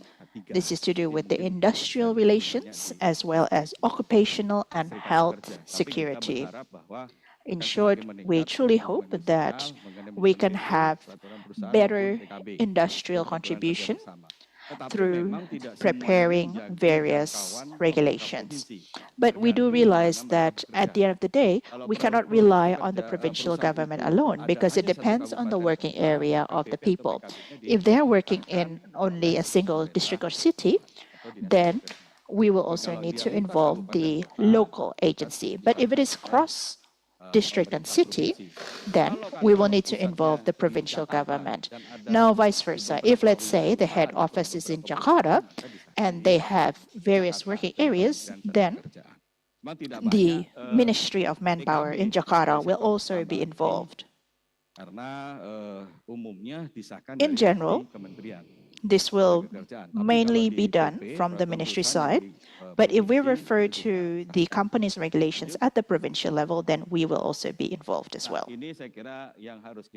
Now, this is more or less something that we need to, I think, jointly understand. It is identifying what the key issues are for us. So this is something that we have already mentioned, I believe.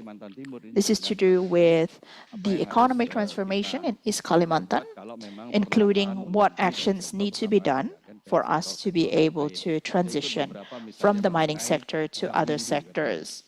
For example, shrimps, the window shrimps is also one factor.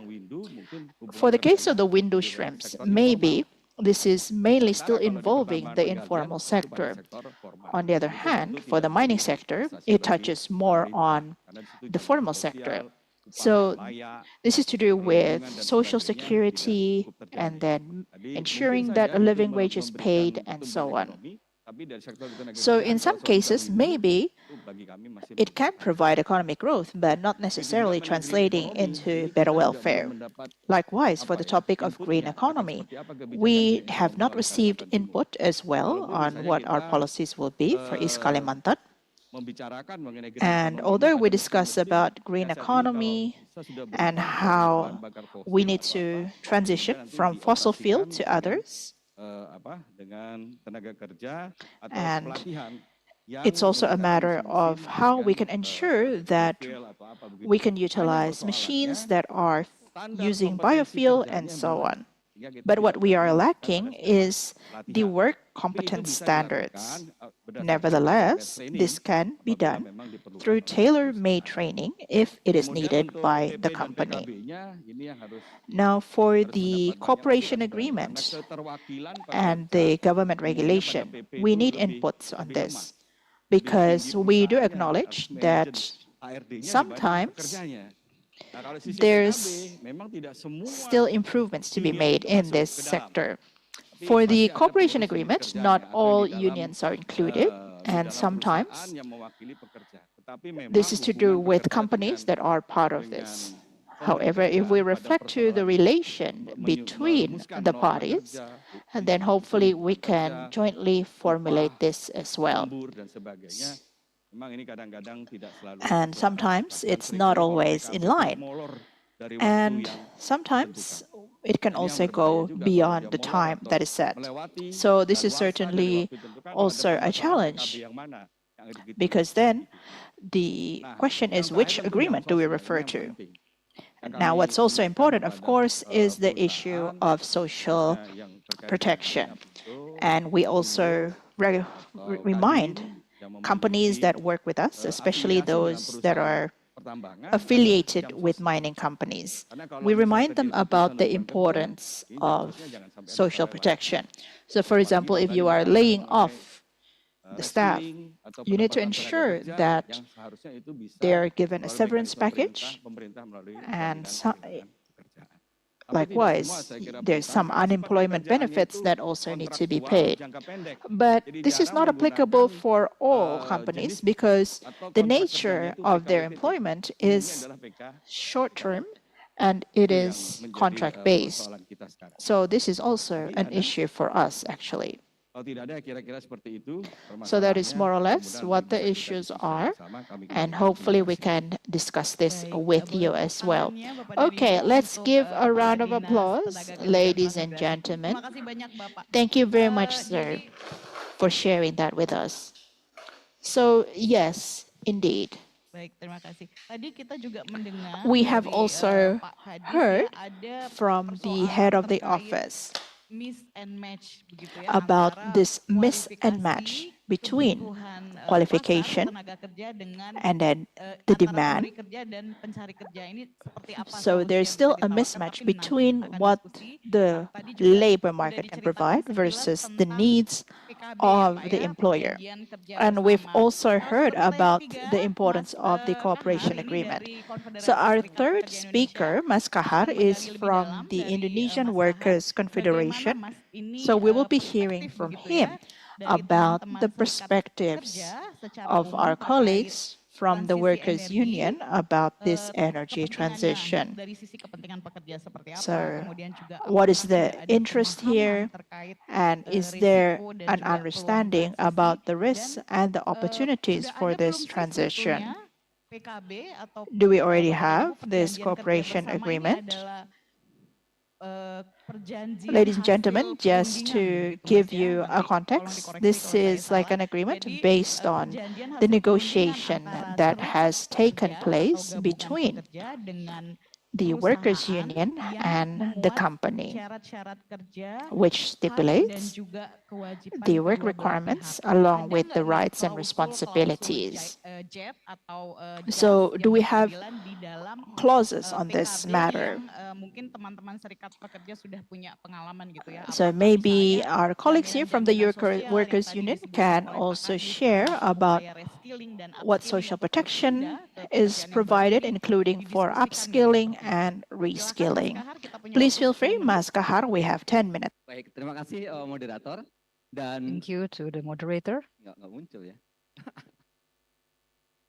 Baik, hal yang sangat saya senangi ya, saya merasa senang begitu dan merasa bangga. I feel delighted and also proud that when the last slide of the previous speaker, he mentions about collective labor agreement, and this is a very important element in our transition context. And today I'm going to share with you that there were at least 3 companies in East Kalimantan that have adopted just transition in our CLA.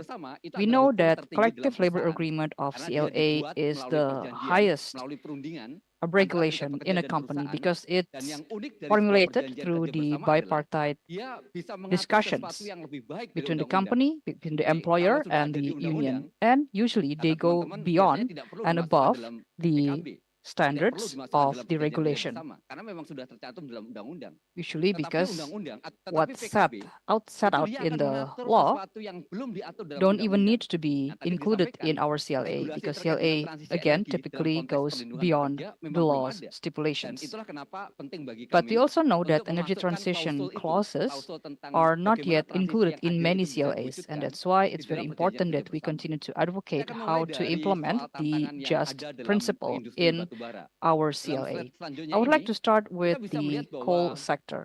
In this slide, we can see that the producers of coal in Indonesia are mostly located in Kalimantan and in Sumatra. It's from these regions, they are the primary coal regions supplying their coal production to Java and in other regions. So we can imagine where our production sites are located in Sumatra and Kalimantan and coal are utilized in Java, then the closure of coal industries affect not just the workers in mining sites, but the closure will or the retirement of coal will affect the whole value chain of the coal industry, affecting not just workers in sites and the mine sites, but also the workers in the transportation sector, in the port area, etc.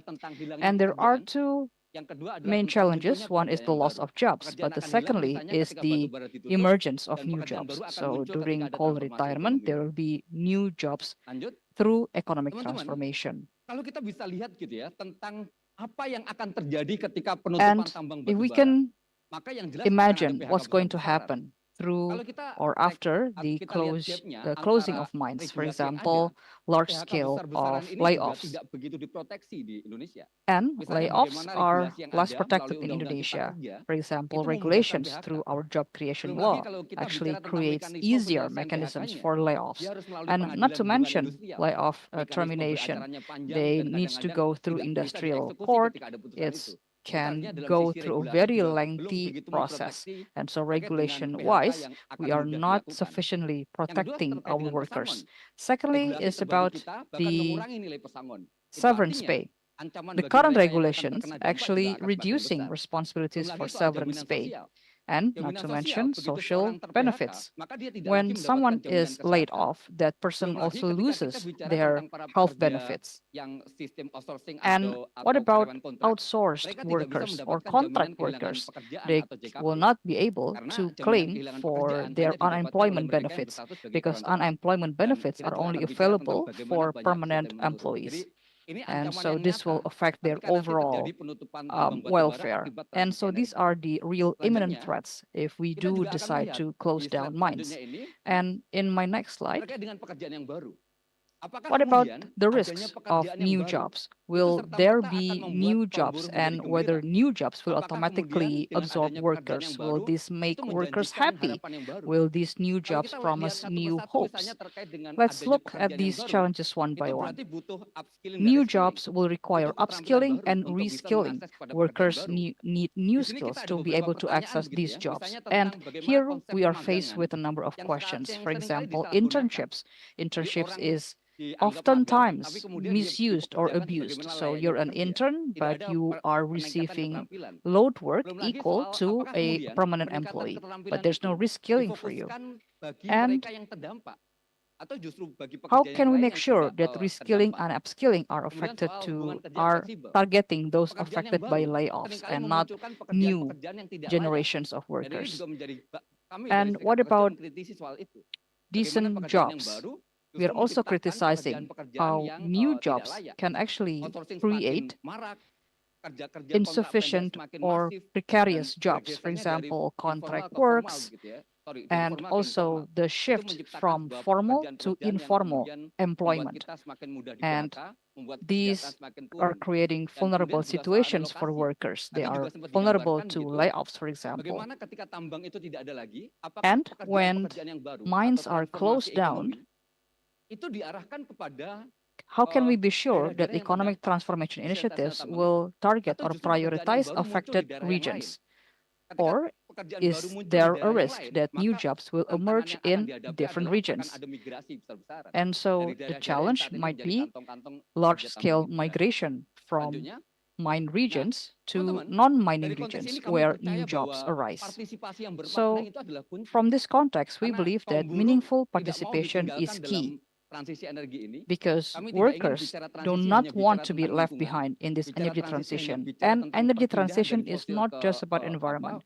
It's not just about shifting from fossil to renewables. Energy transition is also about the people, about humans, and human element is inseparable to energy transition. We need to make sure that workers' aspirations are heard. We need to make sure that when workers are affected, there are mechanisms to help them and that they can continue to shift to new jobs. There are a number of important achievements through our work so far, and this is usually, for example, relating to the understanding about just transition, capacity building, greater participation. These are worth noting. In Kalimantan and in Sumatra, we have regional forum, dialogue forum, and this demonstrates the participation and the willingness to have multi-stakeholders present in such forum. And there are two very important achievements here. The first is that we have started to see companies that are integrating just transition clause in the CLA. And secondly is the involvement or engagement of informal workers. So we are seeing more and more informal workers being willing to sit in discussions. And we are not working alone. So, I mean, my organization is not working alone. We also engage with other unions, for example, KSBSI. We are also working with other union groups and associations. And what we do is we talk about how can we integrate just transition clauses in CLA and how would we formulate the wordings of the clause. We find at least 4 themes that are very important to have in a CLA. First is there needs to be a just transition committee in an organization or in a company. Secondly, there needs to be a protection from climate crisis. This is related with OSH, or occupational safety and health, and then training and empowerment. So as we move away from coal, what can we do for our workers? And we have started to identify about how CLA can be better negotiated in the bipartite forum. There are 2 areas here. First is the formal requirements and the material requirements, or the substantive requirements. In Indonesia, a CLA can be established when the union in a company has at least 50% plus 1 of the total manpower in that company. And it's challenging for a union because this means that it's very important for us to organize and to invite these workers, to to be willing to be part of a union, because that's the requirement. We can only proceed with a CLA negotiation if we can have 50% plus one membership. And secondly, the second point is negotiation. There needs to be a dialogue with the employer. And having a dialogue means not only we express our thoughts or aspirations, but we also need to advocate so that the employer is willing to accommodate our aspirations. And the third element is the signature and documentation. We know that, as I said, a lot of CLA registration is taking place at the central level. On the material requirements, we need to ensure that the clauses do not contravene or the stipulations in the law. And next slide. This next slide show two companies just to showcase these two companies that have signed CLA. And in their CLAs, they have just transition clauses. And the CLA have been signed by union representative and the company's representative. So again, there are 4 areas or 4 themes that we see in CLA provisions or clauses. The first clause is a clause that recognizes how energy transition affects both employer and the workers. So energy transition, it does not only posing risk to the workers, for example, the risk of being laid off. That's a clear risk. But we also say to our employer or to company that energy transition also poses a risk to them.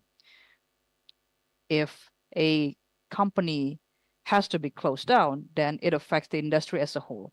And so we put this clause to remind that energy transition challenges belong not only to the workers, but also to the employers and to the business sector. So we want both sides to share the same commitment, to have the same, to arrive at the same perspective, and to have the same commitment to address just transition. We should not work against each other. Secondly, it's important to have a committee on just transition. Ladies and gentlemen, in a company, they are used to, or they're familiar with, bipartite forum. And bipartite forum means the employer and then the workers' representative. So we want to have one clause that we need to have not just a bipartite forum, but a bipartite forum that focuses on just transition. And this is so that the planning, monitoring work can take place, so that just transition is always considered in the organizations or in the company's work. And we are seeing this already. A committee of just transition would provide the company the opportunity to ensure that just transition discussions can take place regularly, for example. The third area is climate change. We believe that energy transition is inseparable to climate change. And that's why we want to make sure that the company's OSH initiatives consider climate change. So for example, the protective equipment should consider climate risks, as well as upskilling and reskilling based on energy transition risks. So upskilling and reskilling programs need to mitigate these risks. And finally, another clause that we see is where there is actual risk of layoff or a business is going to be closed, we expect the company to announce it or to give ample time for the workers to be informed. We want ample time for warning, maybe 1 or 2 years before the actual layoff takes place. And this is so that we can prepare the workers, they can start to adapt and mitigate their risks. Your time is up. Just one more slide. This is really my last slide. We also have regional consultation forum that we established in East Kalimantan and in South Sumatra. And we're very hopeful that this forum can be a platform for the unions to express our concerns, our aspirations, and our expectations from energy transition. So this forum is now present in 2 regions, but we also have a national level consultation forum, or we are working towards a national level consultation forum. And the reason is because there are issues that we cannot address at the regional level. There are issues that we cannot address at the CLA level, issues that can only be addressed at the national level. For example, social benefits for the workers that get laid off. They are immediately also terminated from their health and social security benefits. We want to be able to make sure that they have the buffer and that these benefits can continue for them, especially for workers who are laid off because the companies are affected by energy transition. And we're hoping that the benefits can continue until the lifetime of the workers. And this is because they're not laid off because of their poor performance. They're laid off because the company wants to do something for the environment, but they become victims of energy transition. So in that case, we need to make sure that these workers continue to get their rights and to get their protection because they have indirectly contributed for the environment. And that's my message. Thank you. Thank you to the Vice President of KSPSI. I apologize that I had to cut you a little bit shorter, but your presentation was very interesting with many facts and new knowledge, I believe, and our audience can have your presentation slides, but I believe you have presented all of your key points. So I think the message from Kahar strengthened the narrative that energy transition is hand in hand with economic transformation. And this is certainly true from the perspective of workers and also new jobs, new opportunities. Because of course, there's another question of whether new jobs are decent jobs for the workers. And where are they located? Where do these jobs located? In the regions that experience energy transition or in other regions that would only create new migration flow. And you also mentioned about CLA, negotiations, as well as the consultation forum at regional, and you also want to bring that at the national level as a forum for participation. So, ladies and gentlemen, I realize that we are at 5 p.m. local time, but I think we can move on to our Q&A segment. But before I open the floor to our audience, I have a question to the head of Manpower Agency. In East Kalimantan,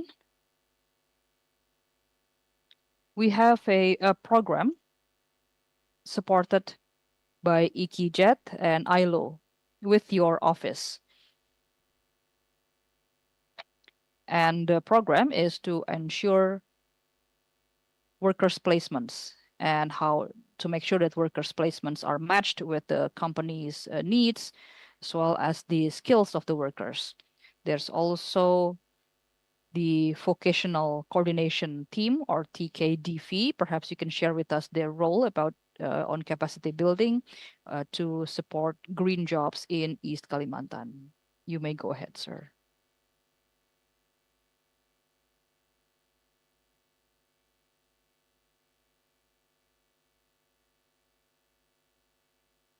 Thank you. So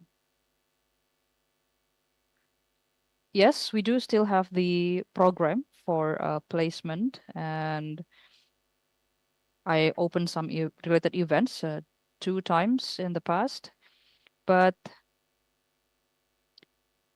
we think that the awareness is not yet strong because based on our data, most workers in East Kalimantan, they are seeking jobs in the mining sector. And simply it's because they want stable income and well, sizable income. And we know that the income level in this sector is higher than workers in other sectors. And it seems that we do not yet have the policy to mitigate the possible closure of mines, for example. And for mining companies or exploration that closes down because they are at the end of their concession, the resolution for workers are usually very smooth. So the workers receive their severance pay, and the workers usually shift, whether it's to informal sector or they migrate to other regions. And so, yes, this is a challenge for us. Because the placement service, they usually only see job seekers and the employers. They rarely consider the element of employees or workers that were previously terminated.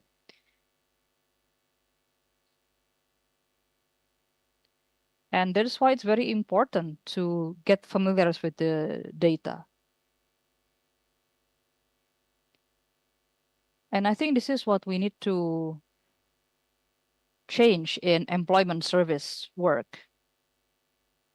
The definition is that employment service provider usually focuses on just pre-employment. So their focus is on placement of new workers, let's say graduates of universities or maybe from vocational schools, and to get them hired. But these service providers, they're not yet focusing on what happens after workers are laid off. And so in our recent meeting in Balikpapan several months ago, we asked them to step outside of that pre-employment service paradigm. They need to think about, or they need to rethink their role to match workers, especially workers who lost their jobs in previous period, and to keep them in the formal sector. And so I can say that our employment service providers have been better trained, and hopefully they will be better able to mitigate issues with their clients. We also have the governor's regulation and presidential regulation on vocational education, as well as our manpower staff. And we think that the ratio is not even.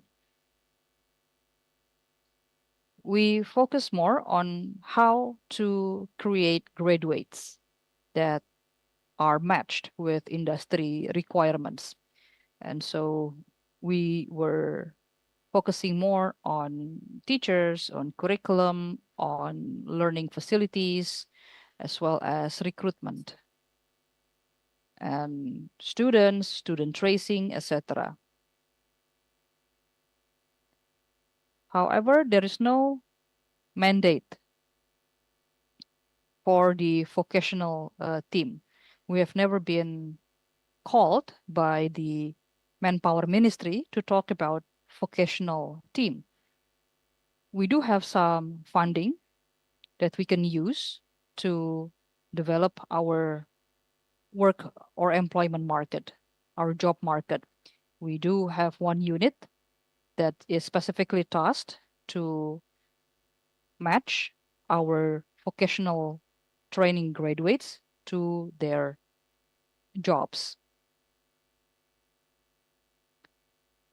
So in general, perhaps this is a little bit outside of the TKDV definition, but we do want to contribute to ensure that TKDV can work well.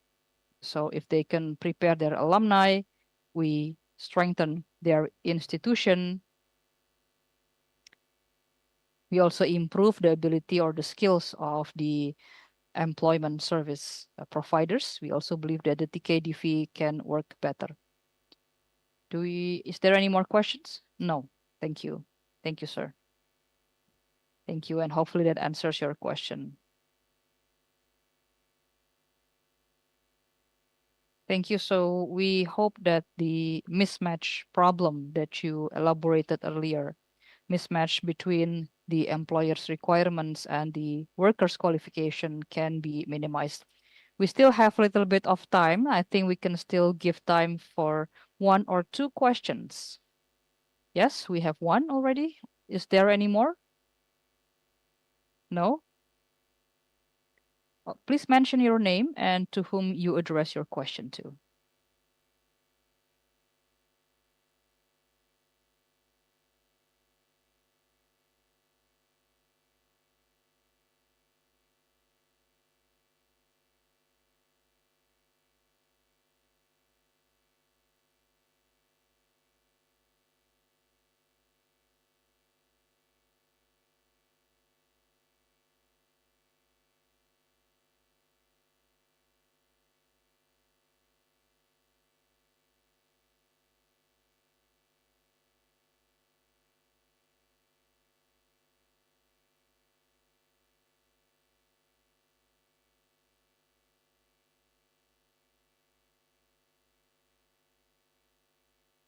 Additional materials would be in English next time, like additional copy or something, you know, so that we can follow through all the information that has been presented.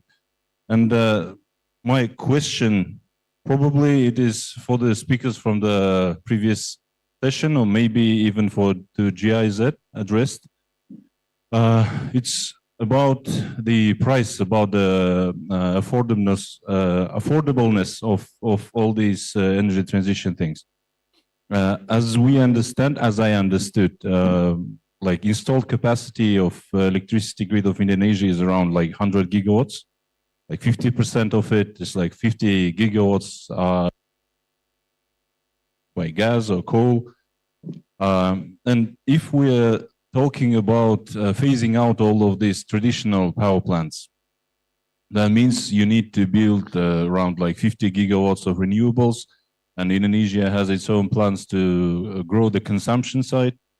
That means it's like additional investments, and as we all understand, investments need to be returned.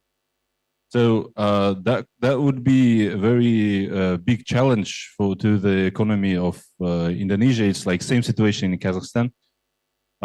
So how are you planning to distribute these capexes? As we all understand, like in the first phase, in the beginning, you have to return the capexes so that in later on, you would get the electricity or power like in lower prices. And does just energy transition mechanism that is provided by GIZ, do you consider it when you make all these calculations, when you make all the measurements? So how would it affect the economy of the countries that are going to make this transition? Because growing consumption means like it's new consumers, so it might be new factories or something, like new consumers, they would need cheap price. They would need like cheap electricity in order to be able to get to the competition with other countries or maybe other facilities. So, so my question is, does just energy transition mechanism, does it consider the effect on the cost of electricity or of the power? Thank you.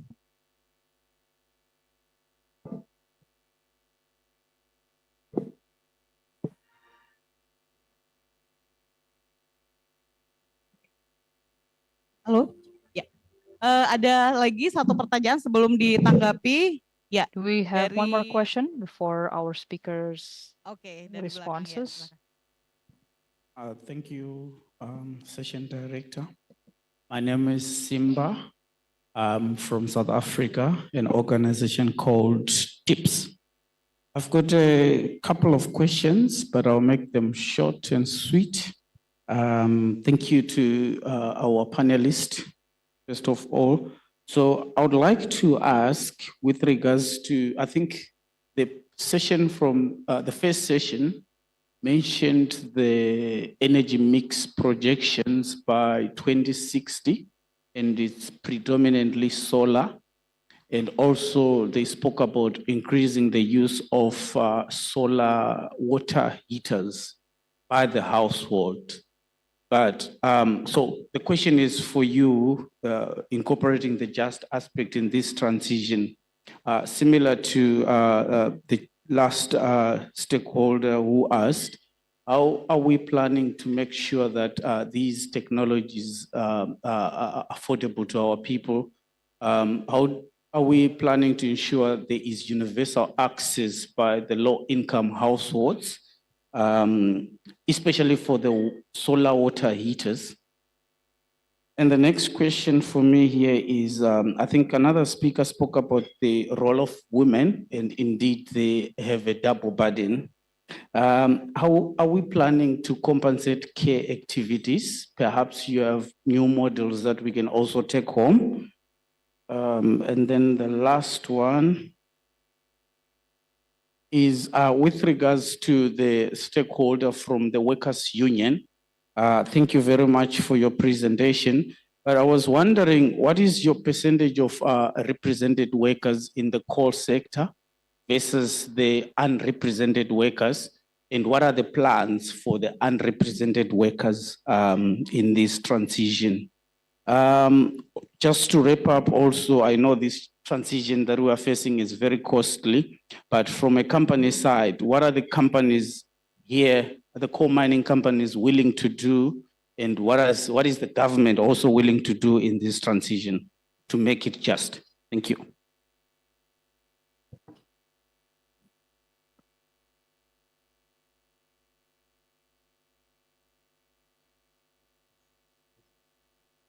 Baik, terima kasih. Beberapa tadi saya agak kurang mendengar ya, mohon maaf. Thank you so much. And I don't know, mungkin apa namanya posisi lebih di belakang, jadi beberapa hal agak sedikit miss.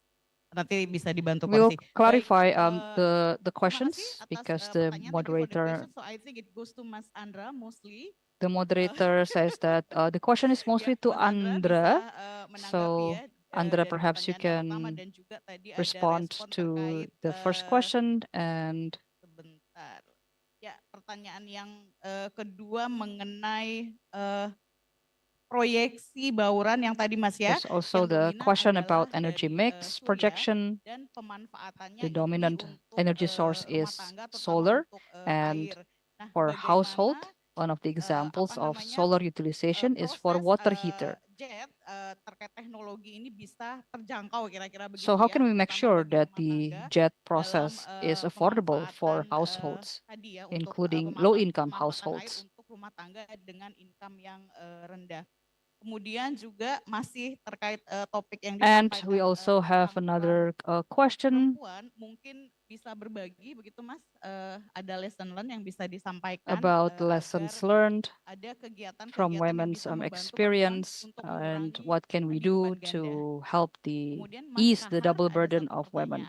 And Kahar, tadi ada pertanyaan terkait batu bara. There's one question for you about your workers represented in the coal sector. So the question is the percentage of workers represented in the coal sector and numbers of unrepresented workers. And secondly, we know that energy transition can be costly. So are there companies and how companies are committed to support energy transition based on your experience? Andra, perhaps you can go first. I think even the questions is not directly addressed to me, but as one of the colleagues from GIZ, I think I can help a bit. And there's no definite answer on your questions because some of it is a questions for our government to figure out. But then there's one thing that I think all of us need to understand is that regardless of the energy source, we'll have to pay. So regardless it is coal or regardless it is RE, eventually we'll have to pay. Even when we talk about fossil fuel, how cheap it is because we subsidize that, because we externalize all of the impact that goes to the system, not to the cost. So that makes it appear to be cheap. And RE is not cheap either, because if we speak about solar PV, it's a mine products. It's not RE, it's not renewable, it is rebuildable. The sun is renewable, but the panels, the battery, you need to dig up somewhere. And doing all that, you need diesel. So that's why the answer is you can play around with subsidy, you can play around with costs, but how or what exactly that you use the energy is for is also what matters, especially if we talk about just. Again, I mentioned some examples. If you use the energy for something to consume a lot of energy, but then that doesn't translate into anything that improves the well-being of the people, then you need to question what are you using the energy for. And when you use the energy to generate economy, it's not the end, because each of the uptick of the economic growth, whether it translated into something that improved the livelihood of people or not, it's out of the questions. It doesn't mean it will automatically go that way. So yeah, I think the answer is that we need to understand that whichever way we go, we have to pay, and we have to pay a lot. Thank you.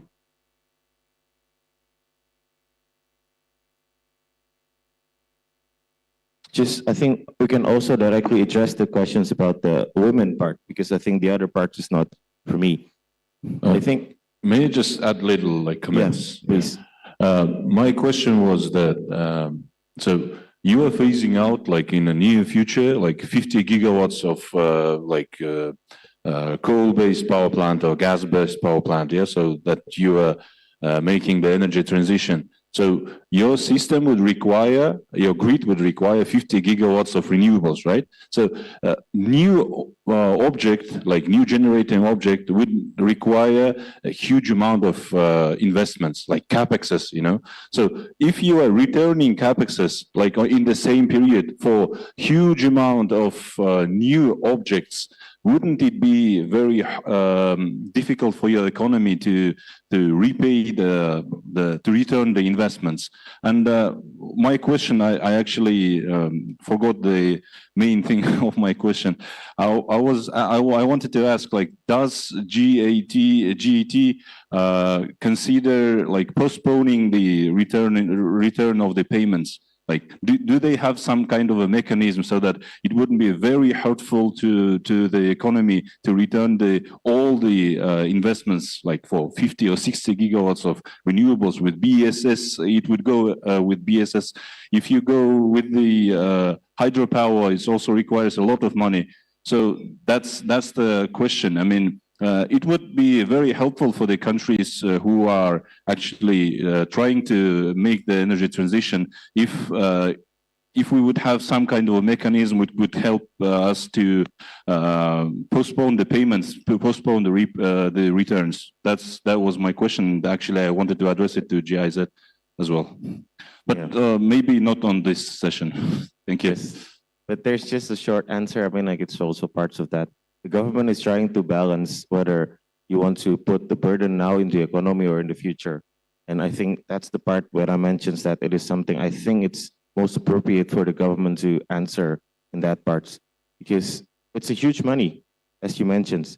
It requires commitment, and it cannot come from other countries as well.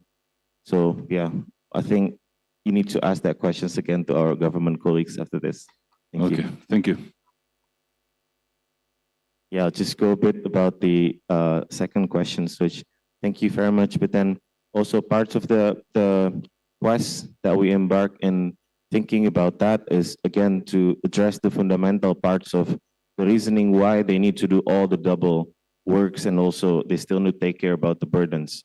The burden parts, I think it's something that is systemic, that the people, the society believe that it is their responsibility to take care about the families, the parents, the children. But then the reasons that they need to do triple, double shift is because they need to earn. So if we want to find fixes, is why do they need to earn? And then take all of their time to do all that, to not earning that much. And the only thing that we can aim for is the basic needs, because at first and foremost, they do all that for them to eat and for covers the medical things. Whether the government need to step in that or not, I think it's something that we need to propose, because if we leave that to the market, then there will be no solution. Because again, someone mentions that we need to find something that is attractive for the investor. Investor will not be attracted for fulfilling the food needs of those people. So I think, again, it is something that internally every country need to think about and find a way to get across that, especially to get all the basic needs fulfilled. Thank you.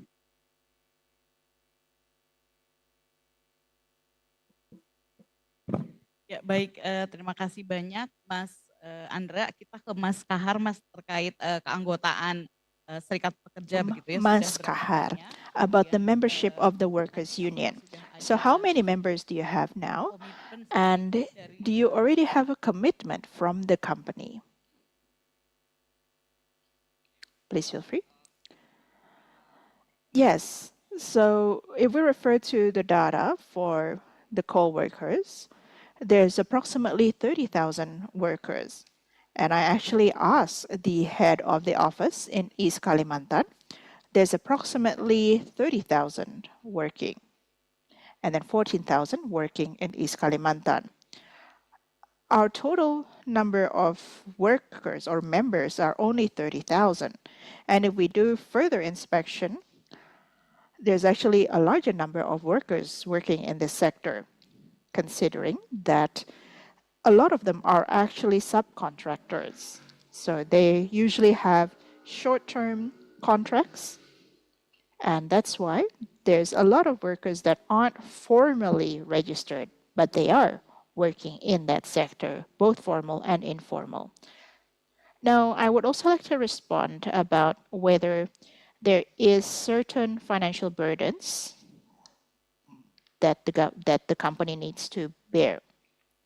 So there's a lot of companies that do not want to bear this burden of just transition. And there's lots of companies that accommodate this. And at the moment, we only have a very limited number of companies that are willing to accommodate this. Their primary concern is that this will actually pose additional costs. And some of the companies that have successfully done so, that's because they do not prioritize the element of cost. And on the contrary, they are exploring the potential to, let's say, establish a just transition committee and to build skills as well. For example, providing sufficient time when you are notifying a worker that they're going to be laid off and so on. But this does not always follow into increased compensation when someone is laid off. So these are some of the existing challenges. Now, there's also a question about financing for JET-B. So Indonesia has a commitment, and I think it's to reduce 41 or 49% of emissions with international support. So this means that Indonesia welcomes international financing for this energy transition initiative. From our side, as part of international solidarity, we are also inviting the international labor unions as well for countries to take part in this initiative. And for them, they're also interested to ensure that this financing for energy transition will not result in exploitation of workers or exploitation of the environment. So this is another form of support. Now, still on the topic of financing, we are also working together with PLN, AIP, as well as PPNP. And we support the public pathway for financing because we have Article 33, and basically energy needs to be used as much as possible for public welfare. We want to ensure that this transition is indeed high quality so that it does not disrupt the environment and that it prioritizes the workers as well and that they are not left behind. So that is what we are encouraging, so that the public pathway for financing energy transition can indeed be promoted to ensure that the price of electricity can indeed not cause a burden. Thank you, Kahar, for that response. So time's up on my screen, so my apologies that I have to close this session. I know there are many questions, and so you're welcome to discuss informally with our speakers following this session. I need to conclude. Thank you so much for your attention, and I apologize for any inconvenience in this session. And I would like to just say that hopefully our energy transition process and journey is not just to achieve low carbon development, but can also uphold the principle of just transition. My name is Nima Swarda. Thank you so much, and may peace be upon us all. I hand the floor over to Aulia.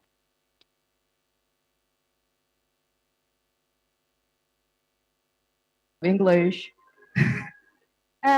Untuk selanjutnya akan ada penyerahan plakat untuk Bapak Yusuf. Bapak?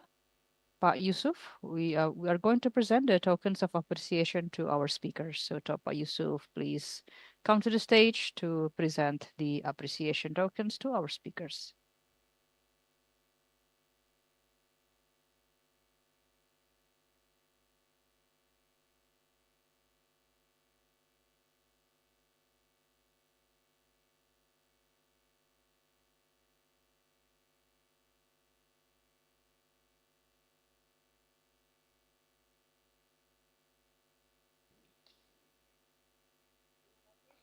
Thank you very much, sir.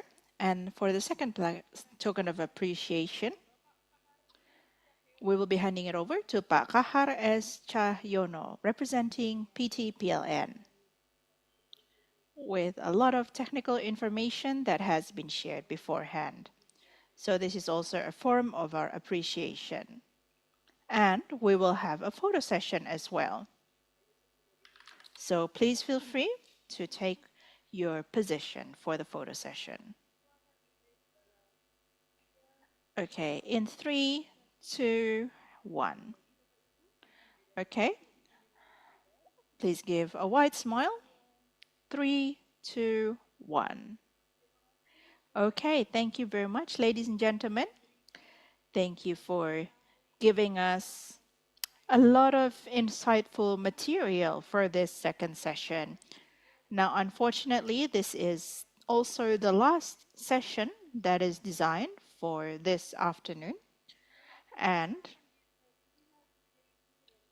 we will continue in day 2 and day 3. But before we end,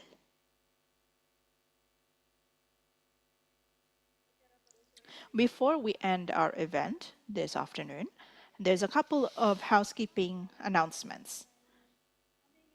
Firstly, we would like to remind the participants that are interested to obtain a certificate, please fill out the evaluation form that you can access through the QR code.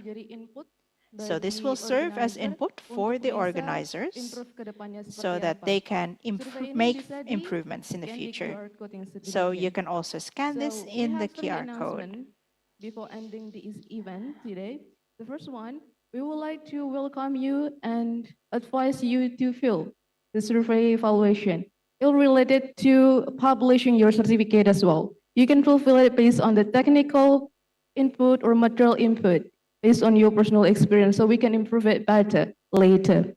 Untuk yang pengumuman kedua, ada informasi juga. The MC is using bilingual, so interpretation will not be provided. Foto booth area yang berada di depan Bapak Ibu ketika Bapak Ibu keluar, kemudian setelah melewati pintu kaca, sekitar arah jam 10 sebelah kiri, ada area foto booth. Nah, area foto booth ini di-provide dengan berbagai macam informasi yang menarik dan dari GIZ, Bappenas, dan juga Project IKI JIT. So, as an organizer, we already provide the photo booth area.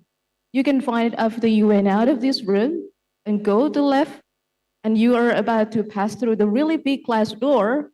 At your left side, about 10 o'clock directions, that is where the photo booth area is located at. And it's provided by the GIZ, Bapenas, and IKIJET. So please kindly check and give a bit of a warm welcome over there. Untuk yang pengumuman yang ketiga, untuk peserta yang akan hadir di ISEWGR hari 2 dan 3, The kami MC is ingatkan using untuk tetap menyimpan Indonesian and English, therefore dengan interpretation baik. will not be provided. Apabila Bapak Ibu ingin menitipkan kembali pada tim registrasi supaya tidak hilang, kami juga provide untuk teman-teman tim registrasi di meja depan. Jadi bisa dititipkan kembali untuk besok diambil lagi. Karena kalau hilang, kita akan berat untuk provide-nya lagi sebagai name tag-nya. So untuk the third announcement, it's about the name tag. So we would like to advise you to keep your name tag safely because we cannot provide the new name tag for the day 2 and day 3. Or if you kind of like afraid to forget to bring it or lose it, you can entrust it back to our team registration at the table. So tomorrow you can take it back again and you can wear it for the day 2 and day 3. Jadi itu adalah pengumuman sebelum kita menutup acara sore hari ini. Jadi hadirin yang berbahagia, kita hadir di penghujung acara. So, ladies and gentlemen, we are at the end of the event. So we have collected various inputs and collaborative solutions as well as insights from the stakeholders. So we hope to be able to embark in this just energy transition. So we hope that it can only be optimal through collaboration with the government and all layers of the community. So this closing session will be shared by Pak Yusuf Suryanto, and please come to the stage. So he is the Director of the Director General of Electricity, and he is actually from the Bapenas. Bisa disampaikan closing statement-nya, Bapak. So please feel free to deliver your closing remarks.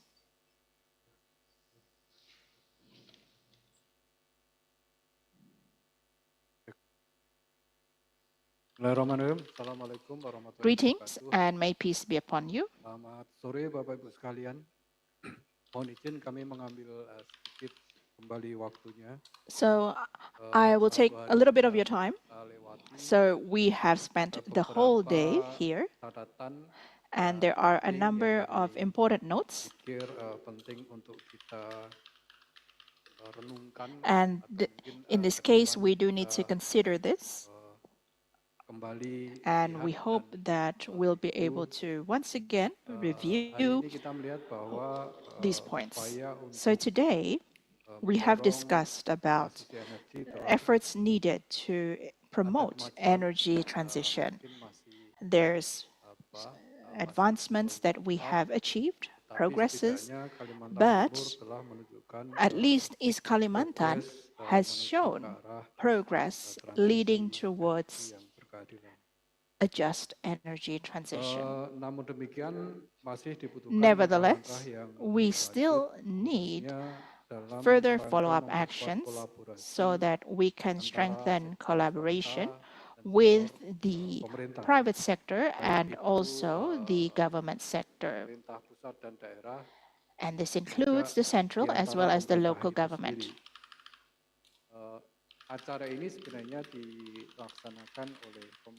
And this is implemented by the government of Indonesia and also the government of Germany.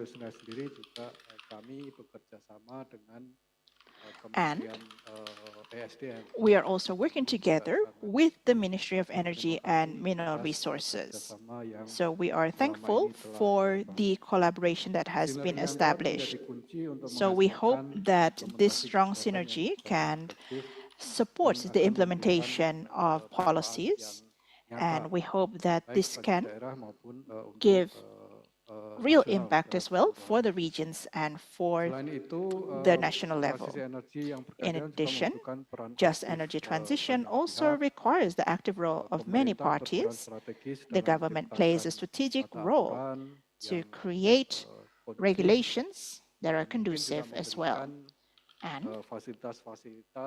to also provide fiscal and non-fiscal facilities as well, so that this transition can continue. The government is also expecting the community to facilitate and support this process. So there are contributions as well provided so that we can all work together with the theme, no one left behind. Optimization, especially industrial relations and the placement of workers, will serve as a crucial foundation so that no one is left behind and inclusivity can be continuously promoted.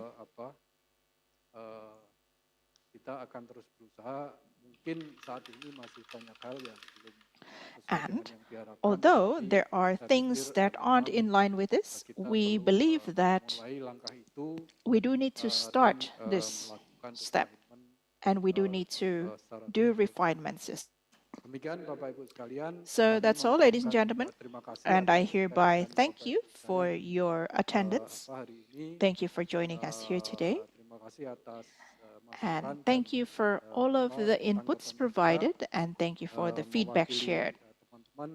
So on behalf of my colleagues and the organizing committee, we also extend apologies if there are any shortcomings in this event. So I hereby close this event. Greetings and may peace be upon you. Thank you very much. Greetings. Let's give a hearty round of applause for Pak Yusuf. Thank you very much for the closing statement, sir. Ladies and gentlemen, I would also like to thank all of the speakers, the moderators for actively participating both online and offline. So this is the first day of the ISEW, and we certainly hope that you gain a lot of inspiration to strengthen a just energy transition that is also sustainable. My name is Aulia, and I would like to thank you for your participation until we meet again tomorrow on the second day. For the attentions as well as the enthusiasm for this first event. See you next day at day 2. Selamat sore dan salam kolaborasi untuk energi berkeadilan. Good evening, and hopefully we can embark on a just energy transition.